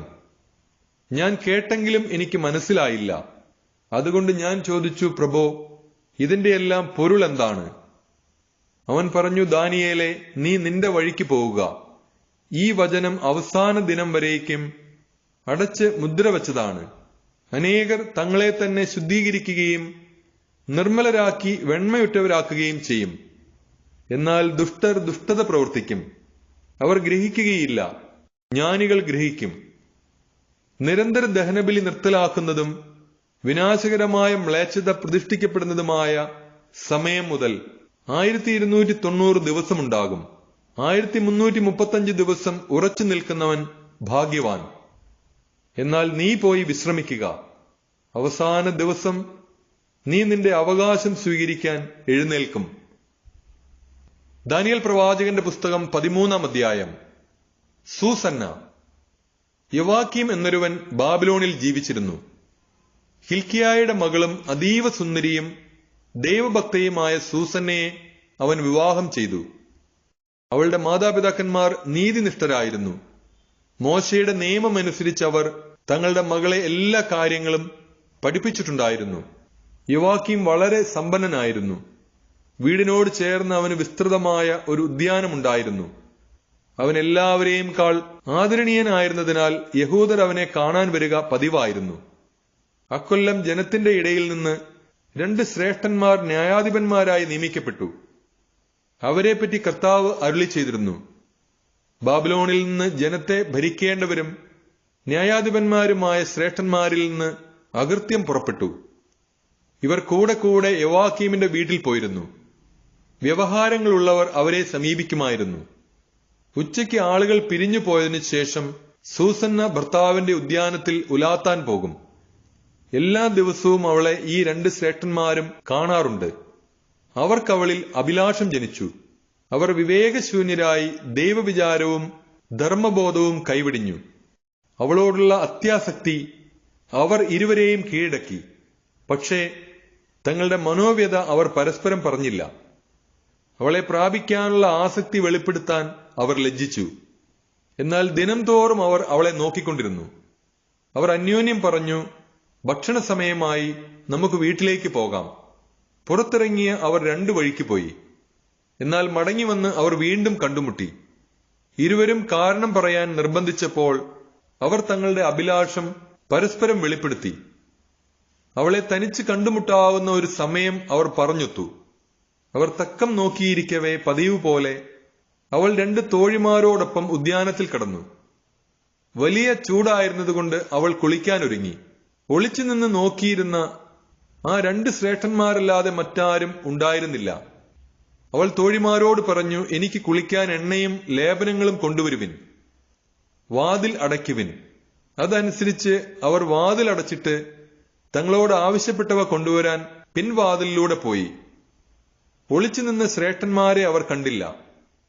തോഴിമാർ പോയി കഴിഞ്ഞപ്പോൾ ആ 2 ശ്രേഷ്ഠന്മാർ അവളുടെ അടുത്ത് ഓടിയെത്തി പറഞ്ഞു, ഇതാ ഉദ്യാന കവാടങ്ങൾ അടച്ചിരിക്കുന്നു, ആരും നമ്മെ കാണുന്നില്ല.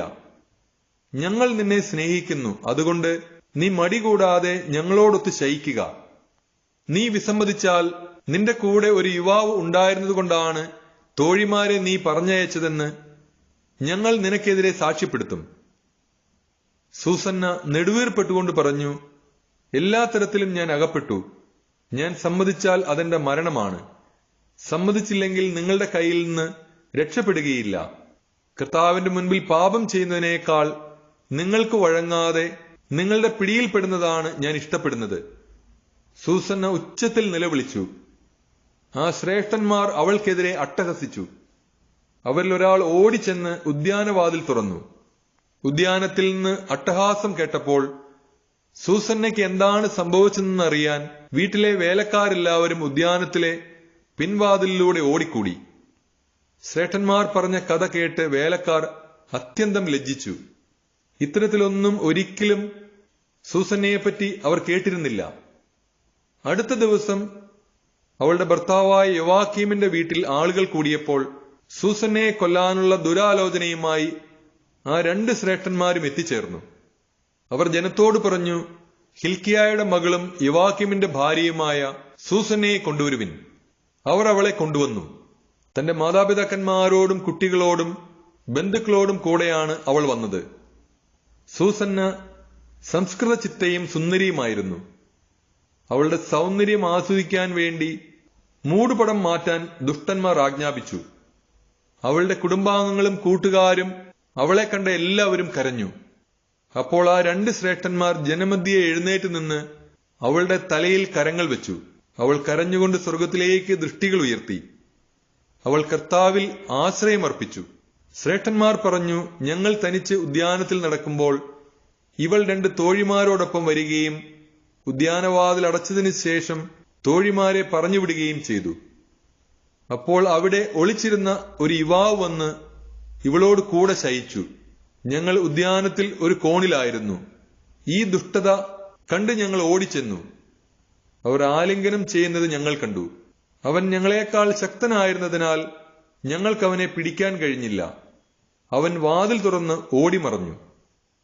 അതുകൊണ്ട് ഞങ്ങൾ ഇവളെ പിടിച്ച് അവൻ ആരാണെന്ന് ചോദിച്ചു. അവൾ പറഞ്ഞില്ല. ഇത് ഞങ്ങൾ സാക്ഷ്യപ്പെടുത്തുന്നു.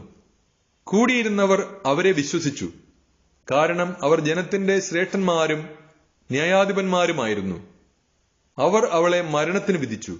അപ്പോൾ സൂസന്ന അത്യുച്ചത്തിൽ നിലവിളിച്ചു പറഞ്ഞു, നിത്യനായ ദൈവമേ, രഹസ്യങ്ങളെ വിവേചിക്കുന്നവനെ, വസ്തുക്കൾ ഉണ്ടാകുന്നതിന് മുൻപ് തന്നെ അവയെ അറിയുന്നവനെ, ഇവർ എനിക്കെതിരെ കള്ളസാക്ഷ്യം പറഞ്ഞെന്ന് അങ്ങ് അറിയുന്നുവല്ലോ. ഞാനിതാ മരിക്കാൻ പോകുന്നു. എങ്കിലും എനിക്കെതിരെ ദുഷ്ടതയോടെ ആരോപിച്ചിരുന്ന കാര്യങ്ങളിൽ ഒന്നും ഞാൻ ചെയ്തിട്ടില്ല. കർത്താവ് അവളുടെ നിലവിളി കേട്ടു. അവൾ കൊലക്കളത്തിലേക്ക് നയിക്കപ്പെട്ടപ്പോൾ ദാനിയേൽ എന്നു പേരുള്ള ഒരു ബാലന്റെ പരിശുദ്ധമായ ആത്മാവിനെ കർത്താവ് ഉണർത്തി. അവൻ ഉച്ചത്തിൽ വിളിച്ചു പറഞ്ഞു, ഇവളുടെ രക്തത്തിൽ എനിക്ക് പങ്കില്ല. ജനം അവന്റെ നേരെ തിരിഞ്ഞു. നീ എന്താണ് പറഞ്ഞത്? അവരുടെ മധ്യേ നിന്നുകൊണ്ട് അവൻ പറഞ്ഞു, ഇസ്രായേൽ മക്കളെ, നിങ്ങൾ ഇത്ര ഭോഷന്മാരാണോ? വിചാരണ നടത്താതെയും വസ്തുതകൾ ഗ്രഹിക്കാതെയും ഒരു ഇസ്രായേൽ പുത്രിയെ നിങ്ങൾ ശിക്ഷയ്ക്ക് വിധിക്കുന്നുവോ? വിചാരണ സ്ഥലത്തേക്ക് മടങ്ങുവിൻ. കാരണം ഈ മനുഷ്യർ ഇവൾക്കെതിരെ കള്ളസാക്ഷ്യം പറഞ്ഞിരിക്കുന്നു. അവർ വേഗം മടങ്ങി. ശ്രേഷ്ഠന്മാർ അവനോട് പറഞ്ഞു, ഞങ്ങളുടെ ഇടയിലിരുന്ന് നിന്റെ വാദമുന്നയിക്കുക. ദൈവം നിനക്ക് ശ്രേഷ്ഠസ്ഥാനം നൽകിയിട്ടുണ്ടല്ലോ. ദാനിയേൽ പറഞ്ഞു, അവരെ 2 പേരെയും പരസ്പരം ദൂരെ മാറ്റി നിർത്തുക. ഞാൻ അവരെ വിസ്തരിക്കാം. അവരെ തമ്മിൽ അകറ്റി നിർത്തിയിട്ട് അവൻ അവരിൽ ഒരുവനെ വിളിച്ചു പറഞ്ഞു, ദുഷ്ടതയിൽ തഴക്കം നേടിയവനെ, നിന്റെ മുൻകാല പാപങ്ങൾ നിന്റെ മേൽ പതിച്ചിരിക്കുന്നു. നിരപരാധനും നീതിമാനുമായ ഒരുവനെ കൊല്ലരുത് എന്ന് കർത്താവ് കൽപ്പിച്ചിട്ടുണ്ടെങ്കിലും നീ നിരപരാധിനിയെ ശിക്ഷയ്ക്ക് വിധിച്ചു. തെറ്റ് ചെയ്തവനെ വെറുതെ വിട്ടു. അങ്ങനെ അന്യായമായ വിധികൾ നീ പ്രസ്താവിച്ചു. എന്നാൽ നീ അവളെ കണ്ടു എന്നത് സത്യമാണെങ്കിൽ ഞാൻ ചോദിക്കുന്നതിന് ഇപ്പോൾ ഉത്തരം പറയുക. ഏത് വൃക്ഷത്തിന്റെ ചുവട്ടിലാണ് ആലിംഗനബദ്ധരായി അവരെ നീ കണ്ടത്? ഒരു കരയാമ്പൂ മരത്തിന്റെ ചുവട്ടിൽ അവൻ മറുപടി പറഞ്ഞു. ദാനിയേൽ പറഞ്ഞു, കൊള്ളാം, നിന്റെ നുണ നിന്റെ തന്നെ തലയ്ക്ക് തിരിഞ്ഞടിക്കും. ദൈവദൂതന് ദൈവത്തിൽ നിന്ന് കൽപ്പന ലഭിച്ചിരിക്കുന്നു. അവൻ ഉടനെ നിന്നെ രണ്ടായി പിളർന്നു കളയും. അവനെ മാറ്റി നിർത്തിയിട്ട് അപരനെ കൊണ്ടുവരാൻ ദാനിയേൽ ആജ്ഞാപിച്ചു. ദാനിയേൽ അവനോട് പറഞ്ഞു, കാനാന്റെ സന്തതി, നീ യൂദാ ഗോത്രത്തിൽപ്പെട്ടവനല്ല. സൗന്ദര്യം നിന്നെ വഞ്ചിക്കുകയും വിഷയാസക്തി നിന്റെ ഹൃദയത്തെ വഴിതെറ്റിക്കുകയും ചെയ്തിരിക്കുന്നു. ഇങ്ങനെയാണ് നിങ്ങൾ ഇരുവരും ഇസ്രായേൽ പുത്രിമാരോട് പെരുമാറിയത്. ഭയം മൂലം അവർ നിങ്ങളോടൊപ്പം ശയിച്ചു. പക്ഷേ യൂദായുടെ ഒരു പുത്രി നിങ്ങളുടെ ദുഷ്ടതയ്ക്ക് വഴങ്ങിയില്ല.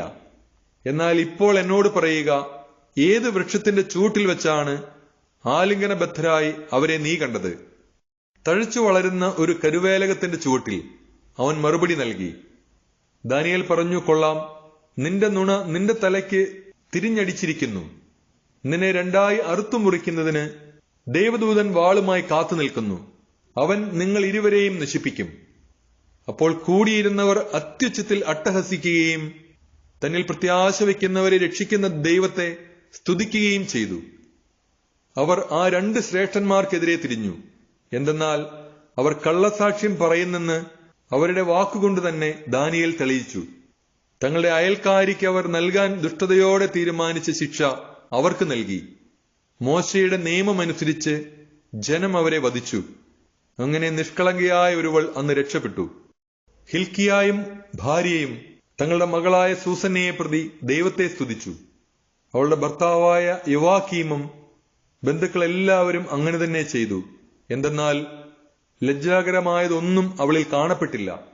അന്നു മുതൽ ജനത്തിന്റെ ഇടയിൽ ദാനിയേലിന് വലിയ കീർത്തിയുണ്ടായി. ദാനിയേൽ പ്രവാചകന്റെ പുസ്തകം 14-ാം അധ്യായം. ബേലും വ്യാളവും.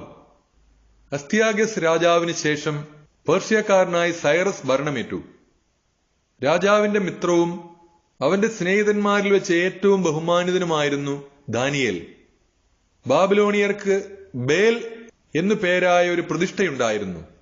പ്രതിദിനം 12 പറ നേരിയ മാവും 40 ആടും 6 അളവ് വീഞ്ഞും അതിന് അർപ്പിച്ചിരുന്നു. രാജാവ് അതിനെ പൂജിക്കുകയും എല്ലാ ദിവസവും അതിനെ ആരാധിക്കാൻ പോവുകയും ചെയ്തിരുന്നു. ദാനിയേൽ തന്റെ ദൈവത്തെ മാത്രം ആരാധിച്ചു. രാജാവ് അവനോട് ചോദിച്ചു, എന്താണ് നീ ബേലിനെ ആരാധിക്കാത്തത്? അവൻ പറഞ്ഞു, ആകാശവും ഭൂമിയും സൃഷ്ടിച്ചവനും സകല ജീവജാലങ്ങളുടെയും മേൽ ആധിപത്യമുള്ളവനുമായ ജീവനുള്ള ദൈവത്തെ മാത്രമേ ഞാൻ ആരാധിക്കുകയുള്ളൂ. മനുഷ്യനിർമ്മിതമായ ബിംബങ്ങളെ ഞാൻ പൂജിക്കുകയില്ല. രാജാവ് അവനോട് ചോദിച്ചു, ബേൽ ജീവനുള്ള ദൈവമാണെന്ന് നീ കരുതുന്നില്ലേ?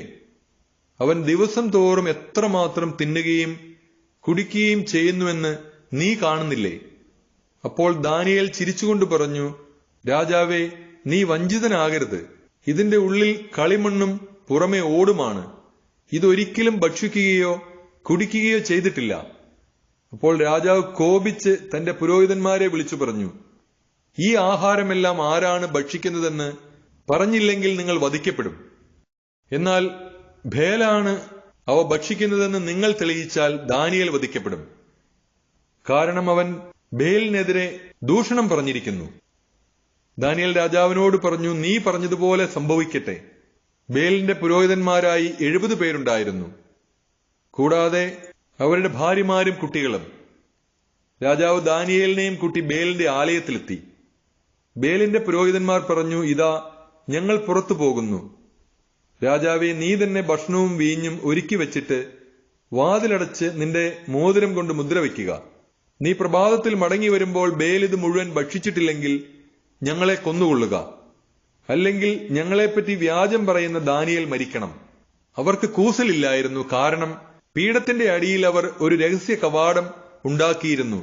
അതിലൂടെയാണ് പതിവായി അകത്തു കടന്ന് അവർ ആഹാരം ഭക്ഷിച്ചിരുന്നത്. അവർ പുറത്തുപോയതിനു ശേഷം രാജാവ് ബേലിനുള്ള ഭക്ഷണം ഒരുക്കി വെച്ചു. അപ്പോൾ ദാനിയേൽ കുറെ ചാരം കൊണ്ടുവരാൻ തന്റെ ദാസന്മാരോട് ആജ്ഞാപിച്ചു. രാജാവ് മാത്രം കാണെ അവർ അത് ആലയത്തിലെങ്ങും വിതറി. പിന്നെ അവർ പുറത്തിറങ്ങി. വാതിലടച്ച് രാജാവിന്റെ മോതിരം കൊണ്ട് മുദ്ര വെച്ചിട്ട് പിരിഞ്ഞുപോയി.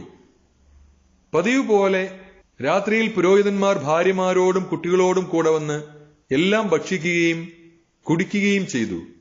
അതിരാവിലെ രാജാവ് വന്നു. ദാനിയേലും അവനോടൊപ്പം എത്തി. രാജാവ് ചോദിച്ചു, ദാനിയേലെ, മുദ്രകൾ ഭദ്രമായിരിക്കുന്നുവോ? രാജാവേ, അവ ഭദ്രം തന്നെ. അവൻ ഉത്തരം പറഞ്ഞു. വാതിൽ തുറന്നയുടനെ രാജാവ് പീഠത്തിൽ നോക്കി അത്യുച്ചത്തിൽ അട്ടഹസിച്ചു, ഭേൽ, നീ വലിയവൻ തന്നെ, നിന്നിൽ വഞ്ചന അശേഷവുമില്ല. അപ്പോൾ ദാനിയേൽ ചിരിച്ചുകൊണ്ട് രാജാവിനെ അകത്ത് കിടക്കുന്നതിൽ നിന്ന് തടഞ്ഞു. അവൻ പറഞ്ഞു, തറയിലേക്ക് നോക്കൂ, ആരുടേതാണ് ഈ കാൽപ്പാടുകളെന്ന് ശ്രദ്ധിക്കൂ. രാജാവ് പറഞ്ഞു, പുരുഷന്മാരുടെയും സ്ത്രീകളുടെയും കുട്ടികളുടെയും കാൽപ്പാടുകൾ ഞാൻ കാണുന്നു. രാജാവ് കോപം കൊണ്ട് ജ്വലിച്ചു. അവൻ പുരോഹിതന്മാരെയും ഭാര്യമാരെയും കുട്ടികളെയും പിടിച്ചുകൊണ്ടുവന്നു. പീഠത്തിലുള്ളതെല്ലാം ഭക്ഷിക്കുന്നതിനു വേണ്ടി പതിവായി തങ്ങൾ പ്രവേശിച്ചിരുന്ന രഹസ്യ കവാടം അവർ രാജാവിന് കാണിച്ചു കൊടുത്തു. രാജാവ് അവരെ വധിക്കുകയും ബേലിനെ ദാനിയേലിന് വിട്ടുകൊടുക്കുകയും ചെയ്തു. ദാനിയേൽ ബേലിനെ അതിന്റെ ആലയത്തോടൊപ്പം നശിപ്പിച്ചു. ബാബിലോണിയർ ആദരിച്ചു പോന്ന ഒരു വ്യാളമുണ്ടായിരുന്നു. രാജാവ് ദാനിയേലിനോട് പറഞ്ഞു, ഇത് ജീവനുള്ള ദേവനാണ് എന്നത് നിനക്ക് നിഷേധിക്കാനാവില്ല, അതിനാൽ അതിനെ ആരാധിക്കണം. ദാനിയേൽ പറഞ്ഞു, ഞാൻ എന്റെ ദൈവമായ കർത്താവിനെ ആരാധിക്കും, കാരണം അവിടുന്നാണ് ജീവിക്കുന്ന ദൈവം. രാജാവേ, നീ അനുവദിച്ചാൽ വാളോ വടിയോ കൂടാതെ ഞാൻ അതിനെ കൊല്ലാം. രാജാവ് പറഞ്ഞു, ഞാൻ അനുവദിച്ചിരിക്കുന്നു. അപ്പോൾ ദാനിയേൽ കീലും കൊഴുപ്പും രോമവും തിളപ്പിച്ച് ഉരുളയാക്കി വ്യാളത്തിന് തിന്നാൻ കൊടുത്തു. ആ ജീവി അത് തിന്നു, അതിന്റെ വയറ് പൊട്ടി. ദാനിയേൽ പറഞ്ഞു, നീ എന്തിനെയാണ് ആരാധിച്ചുകൊണ്ടിരുന്നതെന്ന് കണ്ടാലും. ബാബിലോണിയർ ഇത് കേട്ടപ്പോൾ അത്യധികം കുപിതരായി രാജാവിനെതിരെ ഗൂഢാലോചന നടത്തി. അവർ പരസ്പരം പറഞ്ഞു, രാജാവ് യഹൂദനായിരിക്കുകയാണ്. അവൻ ബേലിനെ നശിപ്പിച്ചു, വ്യാളത്തെ കൊന്നു, പുരോഹിതന്മാരെ വധിച്ചു. അവർ ചെന്ന് രാജാവിനോട് പറഞ്ഞു, ദാനിയേലിനെ ഞങ്ങൾക്ക് വിട്ടുതരിക, അല്ലെങ്കിൽ ഞങ്ങൾ നിന്നെയും നിന്റെ കുടുംബാംഗങ്ങളെയും കൊല്ലും. രാജാവ് അവരുടെ നിർബന്ധത്തിനു വഴങ്ങി ദാനിയേലിനെ വിട്ടുകൊടുത്തു. അവർ ദാനിയേലിനെ സിംഹങ്ങളുടെ കുഴിയിൽ എറിഞ്ഞു. 6 ദിവസം അവൻ അവിടെ കഴിച്ചുകൂട്ടി. 7 സിംഹങ്ങൾ ആ കുഴിയിലുണ്ടായിരുന്നു. ദിവസേന അവയ്ക്ക് 2 മനുഷ്യ ശരീരങ്ങളും 2 ആടുകളും കൊടുക്കാറുണ്ടായിരുന്നു. എന്നാൽ ദാനിയേലിനെ വിഴുങ്ങേണ്ടതിന് അവയ്ക്ക് ഇവയൊന്നും കൊടുത്തിരുന്നില്ല. അക്കാലത്ത് ഹബക്കൂക്ക് പ്രവാചകൻ യൂദയായിലുണ്ടായിരുന്നു. അവൻ കറിയും പൊടിച്ച അപ്പവും ഒരു പാത്രത്തിലാക്കി കൊയ്ത്തുകാർക്ക് കൊടുക്കാൻ വേണ്ടി വയലിലേക്ക് പോവുകയായിരുന്നു. കർത്താവിന്റെ ദൂതൻ ഹബക്കൂക്കിനോട് പറഞ്ഞു, നിന്റെ കയ്യിലുള്ള ഭക്ഷണം ബാബിലോണിലെ സിംഹക്കുഴിയിൽ കിടക്കുന്ന ദാനിയേലിന് കൊണ്ടുപോയി കൊടുക്കുക. ഹബക്കൂക്ക് പറഞ്ഞു, പ്രഭോ, ഞാൻ ഒരിക്കലും ബാബിലോൺ കണ്ടിട്ടില്ല. സിംഹക്കുഴിയെപ്പറ്റി എനിക്ക് ഒന്നും അറിഞ്ഞുകൂടാ. അപ്പോൾ കർത്താവിന്റെ ദൂതൻ അവനെ മുടിയിൽ പിടിച്ച് തൂക്കിയെടുത്ത് ബാബിലോണിൽ സിംഹക്കുഴിയുടെ നേരെ മുകളിൽ വായുവേഗത്തിലെത്തിച്ചു. ഹബക്കൂക്ക് വിളിച്ചു പറഞ്ഞു, ദാനിയേൽ, ദാനിയേൽ, ദൈവം നിനക്ക് എത്തിച്ചു തന്നിരിക്കുന്ന ഭക്ഷണം കഴിച്ചാലും. ദാനിയേൽ പറഞ്ഞു, ദൈവമേ, അങ്ങ് എന്നെ ഓർമ്മിച്ചിരിക്കുന്നു. അങ്ങയെ സ്നേഹിക്കുന്നവരെ അങ്ങ് ഉപേക്ഷിച്ചിട്ടില്ല. ദാനിയേൽ എഴുന്നേറ്റ് ഭക്ഷണം കഴിച്ചു. കർത്താവിന്റെ ദൂതൻ ഉടൻ തന്നെ ഹബക്കൂക്കിനെ അവന്റെ സ്ഥലത്തേക്ക് മടക്കിക്കൊണ്ടുവന്നു. 7-ാം ദിവസം രാജാവ് ദാനിയേലിനെ പ്രതി വിലപിക്കാനെത്തി. അവൻ വന്ന് സിംഹക്കുഴിയിൽ നോക്കിയപ്പോൾ ദാനിയേൽ അവിടെ ഇരിക്കുന്നത് കണ്ടു. രാജാവ് അത്യുച്ചത്തിൽ വിളിച്ചു പറഞ്ഞു, കർത്താവേ, ദാനിയേലിന്റെ ദൈവമേ, അങ്ങ് അത്യുന്നതനാണ്, അങ്ങല്ലാതെ മറ്റൊരു ദൈവമില്ല. അവൻ ദാനിയേലിനെ സിംഹക്കുഴിയിൽ നിന്ന് കയറ്റുകയും അവനെ നശിപ്പിക്കാൻ ശ്രമിച്ചവരെ ആ കുഴിയിൽ എറിയുകയും ചെയ്തു. ഉടൻ തന്നെ അവന്റെ കൺമുമ്പിൽ വെച്ച് അവരെ സിംഹം വിഴുങ്ങി.